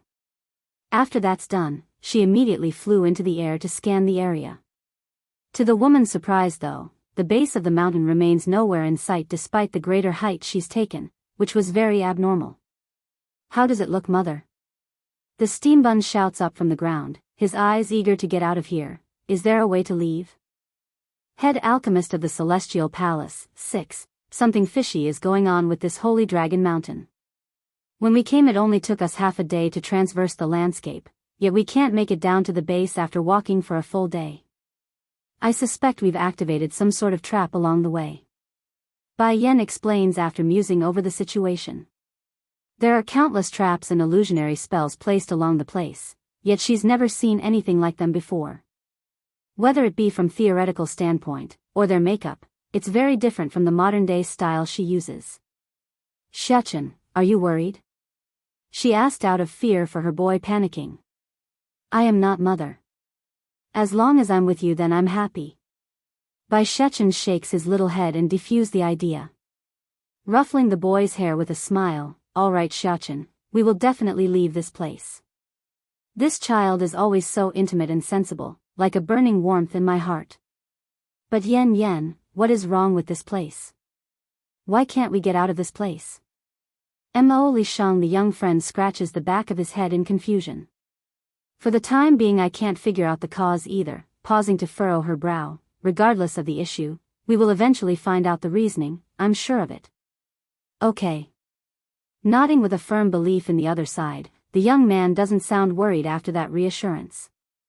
Precisely at the same time, while they were searching for a way out of this strange and maze-like mountain, others on the other hand had just arrived here to land at the spot they were in not long ago. Glancing around for her precious grandfather, Yu Shishir appeared shocked and horrified when she noticed the soul burning inside a pyre of flame. Grandfather. Reacting to the outcry, the lost soul flickers with life for a brief second and reached out with a hand. Perhaps wanting to touch the girl for one last time. However, when the hands of both granddaughter and grandfather interacted, what happened was a heartbreaking scene of the latter dissipating into specks of light, signaling the final destruction of his soul and passing. This spectacle left Yu Shishir stunned like a rock, unable to move an inch further from the spot as she remained in that outreaching pose. Grandfather, she murmurs this while weeping silently. Grandfather not only died, but his soul, it's also gone. Who? Who in the world have such hatred for grandfather that they wouldn't let his soul move on? Collapsing into a crouching pose after losing all strength, the girl cussed her own head in pain that left her crying out in agony. Sure, how many people know about your grandfather coming here to find the ice fruit? Healer Yu finally spoke up, his face cold and hurt. Still sobbing uncontrollably, only those in the Celestial Palace know about it. Then it's undoubtedly Yun Ruoshi who's behind this. Only the Celestial Palace and the Demon Realm's king have the power to kill your grandfather. I'm sure the Demon King didn't move against us, that leaves only those we know. Of why Healer Yu was so certain Deetsong didn't do it was because they took a short detour to the Demon City prior to coming here. From the information he got, the man never left the city. Let's go sure, it's time we made that woman pay. That said, the old elder picked up the corpse of his disciple and dragged the girl away with him. Of course, this entire event remains unknown to Bai Yan, who should have been close enough to notice the new arrivals. Unfortunately, the illusionary spell they are in has cut her and her companions off from the outside world, making them the only ones being kept from leaving. Secret of the Amulet, 1, shrouded in a shade of yellow as the sun sets for the night, the Holy Dragon Mountain looks like it's made of pure gold, a scene surreal and mesmerizing. In light of this beautiful scene, the party that's currently trekking through the landscape didn't find it so beautiful, rather it's starting to wear down on their minds. Yen, Mo Li Shang continues to follow from behind while carrying the unconscious dragon girl, his face starting to show a bit of fatigue. We've been walking here for a very long time, do you want to find a place to rest for the night? Me and Molly, Piggy, can go explore the road ahead instead while you and Shachin rest. Bai Yan's finger visibly shook somewhat at the suggestion. Subconsciously reaching up to her neck to grasp onto the jade necklace, she closes her eyes to recall back to the beginning of this whole ordeal. It's already been half a month since they started to wander aimlessly around the mountain, yet the exit was nowhere in sight. At this rate, she's certain her husband would go crazy without news returning. No Shan, we need to keep going. I refuse to believe some simple illusionary spell can trap me here. Shooting her eyes open again, a flicker of resolve returns to the woman. Exactly like the Demon Queen suspected, Deetsong became very worried after getting no information or news from his wife. At first he trusted Bai Yan to return on her own, but that trust soon turned to dread as the days dragged on. Without another thought, the husband began sending his own soldiers to the Holy Dragon Mountain to search for his family's whereabouts. Yet, instead of returning with good news, they reported that Bai Yan and Bai Shachin were gone without a trace to follow. If not for the connection within their souls due to the binding contract, he might have exploded into a furious rage and burned the entire celestial realm into cinder. While things were falling into a huge mess on the demon realm side, the celestial palace wasn't faring so well either. Right after Healer Yu returned with Yu Shishir in tow, the pair began to raise hell across the board. They wanted justice for Senior Yu's death and their anger was directly pointed towards Yun Ruoshi. The student and master claimed the old witch sent assassins in secret to carry out the deed, which shocked many of the public. Naturally, a long series of quarreling ensued as a result of this incredible accusation. Healer Yu wanted Yun Ruoshi's head, while the keepers defended the old witch saying there's no evidence. Even so, the main lady herself had already been scared out of her mind by the added attention. Before anyone knew, Yun Ruoshi had snuck out of the Celestial Palace on her own and headed for the Demon City. Inside the new Demon Palace, Winger was currently standing watch over two little milk buns that were playing in the garden. Unlike before he came here though, that smile of his while watching the kids didn't look like a zombie anymore, but a genuine expression of warmth. Suddenly, the bird felt a tremor in his heart, causing that beautiful face to shudder and reveal a look of pain. He knows, the time has finally come. Ruoshi is here, she's summoning me. Uncle. Just as Winger's about to turn away to meet the dreaded old witch, a crisp and beautiful young voice calls out from behind, causing his body to freeze up. Secret of the Amulet, 2, Di Ling Yen. The cuddly and adorable little princess blinks and blinks as she asked, Uncle, are you leaving now? Will you come back? For some unknown reason, Just hearing the baby girl's cuddly voice was enough to melt Winger's heart and bring sunshine to his world. Showing a faint smile as he replied, "Princess, I'm only going out to take a breather. I have no intention of leaving, so be assured." Over the years, aside from the brief moment of warmth he experienced in that deep dark void, no other light has come into his world. And this warmth, he's getting it again from Di Ling Yen right now. That's why the girl, it's another light for him. "Then uncle, you need to come back early and not be like mother." After mentioning that, Di Ling Yan's head visibly deflated like she's sad. "Mother left for so long, I really miss her. Why did she take big brother and not me?" Taken aback there, Winger softens up his voice to comfort. "Her Highness didn't take you because of safety reasons. There are many people out there who want to hurt you." "Why?" Raising her little head in a naive manner only reserved for a child of her age, "I've always been good and obedient, never doing anything wrong. Why do people want to hurt me?" Although the girl was more sensible and smarter than the average baby, she's still only a baby. Regardless of her intellect, it's unreasonable to expect her to be more mature and aware of the world. In return, the bird man could only lower his eyes as well. That's right, she didn't do anything wrong, yet the Celestial Palace still wants her dead and won't let her go. Why is the world like this? Why is it so cruel and dark towards the kind ones? Because, Winger's voice sounded shaky and pessimistic, "some bad people do things for no reason, so, Your Highness, you be good and stay in the palace. No one can hurt you while you're here." Biting her thumb, "Okay, I will be good. If I be good, then mother will come back quickly." It's the first time she's been away from her mother for so long, hence the strong level of yearning for Bai Yan's return. "Then I'll come back soon as well after taking a stroll." Feeling the tug from the old witch again, the bird man couldn't stay anymore and decisively turned for the exit. Unbeknownst to him though, right as he did so, a shadow has been tailing him from the rear. Above the quiet mountain road, Winger could soon see that familiar figure anxiously scanning the area for him. There were countless emotions spilling forward then, but more leaned towards helplessness and pain. "Why did you come so slowly? I've called you a few times already. Can't you move faster?" Scolding and harsh in her voice, Yun Roa she only had negative emotions swelling out after recognizing who it was. Sure enough, the moment they were close enough, the old witch actually went ahead to slap him across the face. This slap, the bird man did not avoid it, only bearing it bluntly and allowing the trace of blood to leak from the corner of his mouth. Once again, the warmth he had earlier disappeared, replacing it only with a cold expressionless one. "I had something to do earlier, that's why I'm late."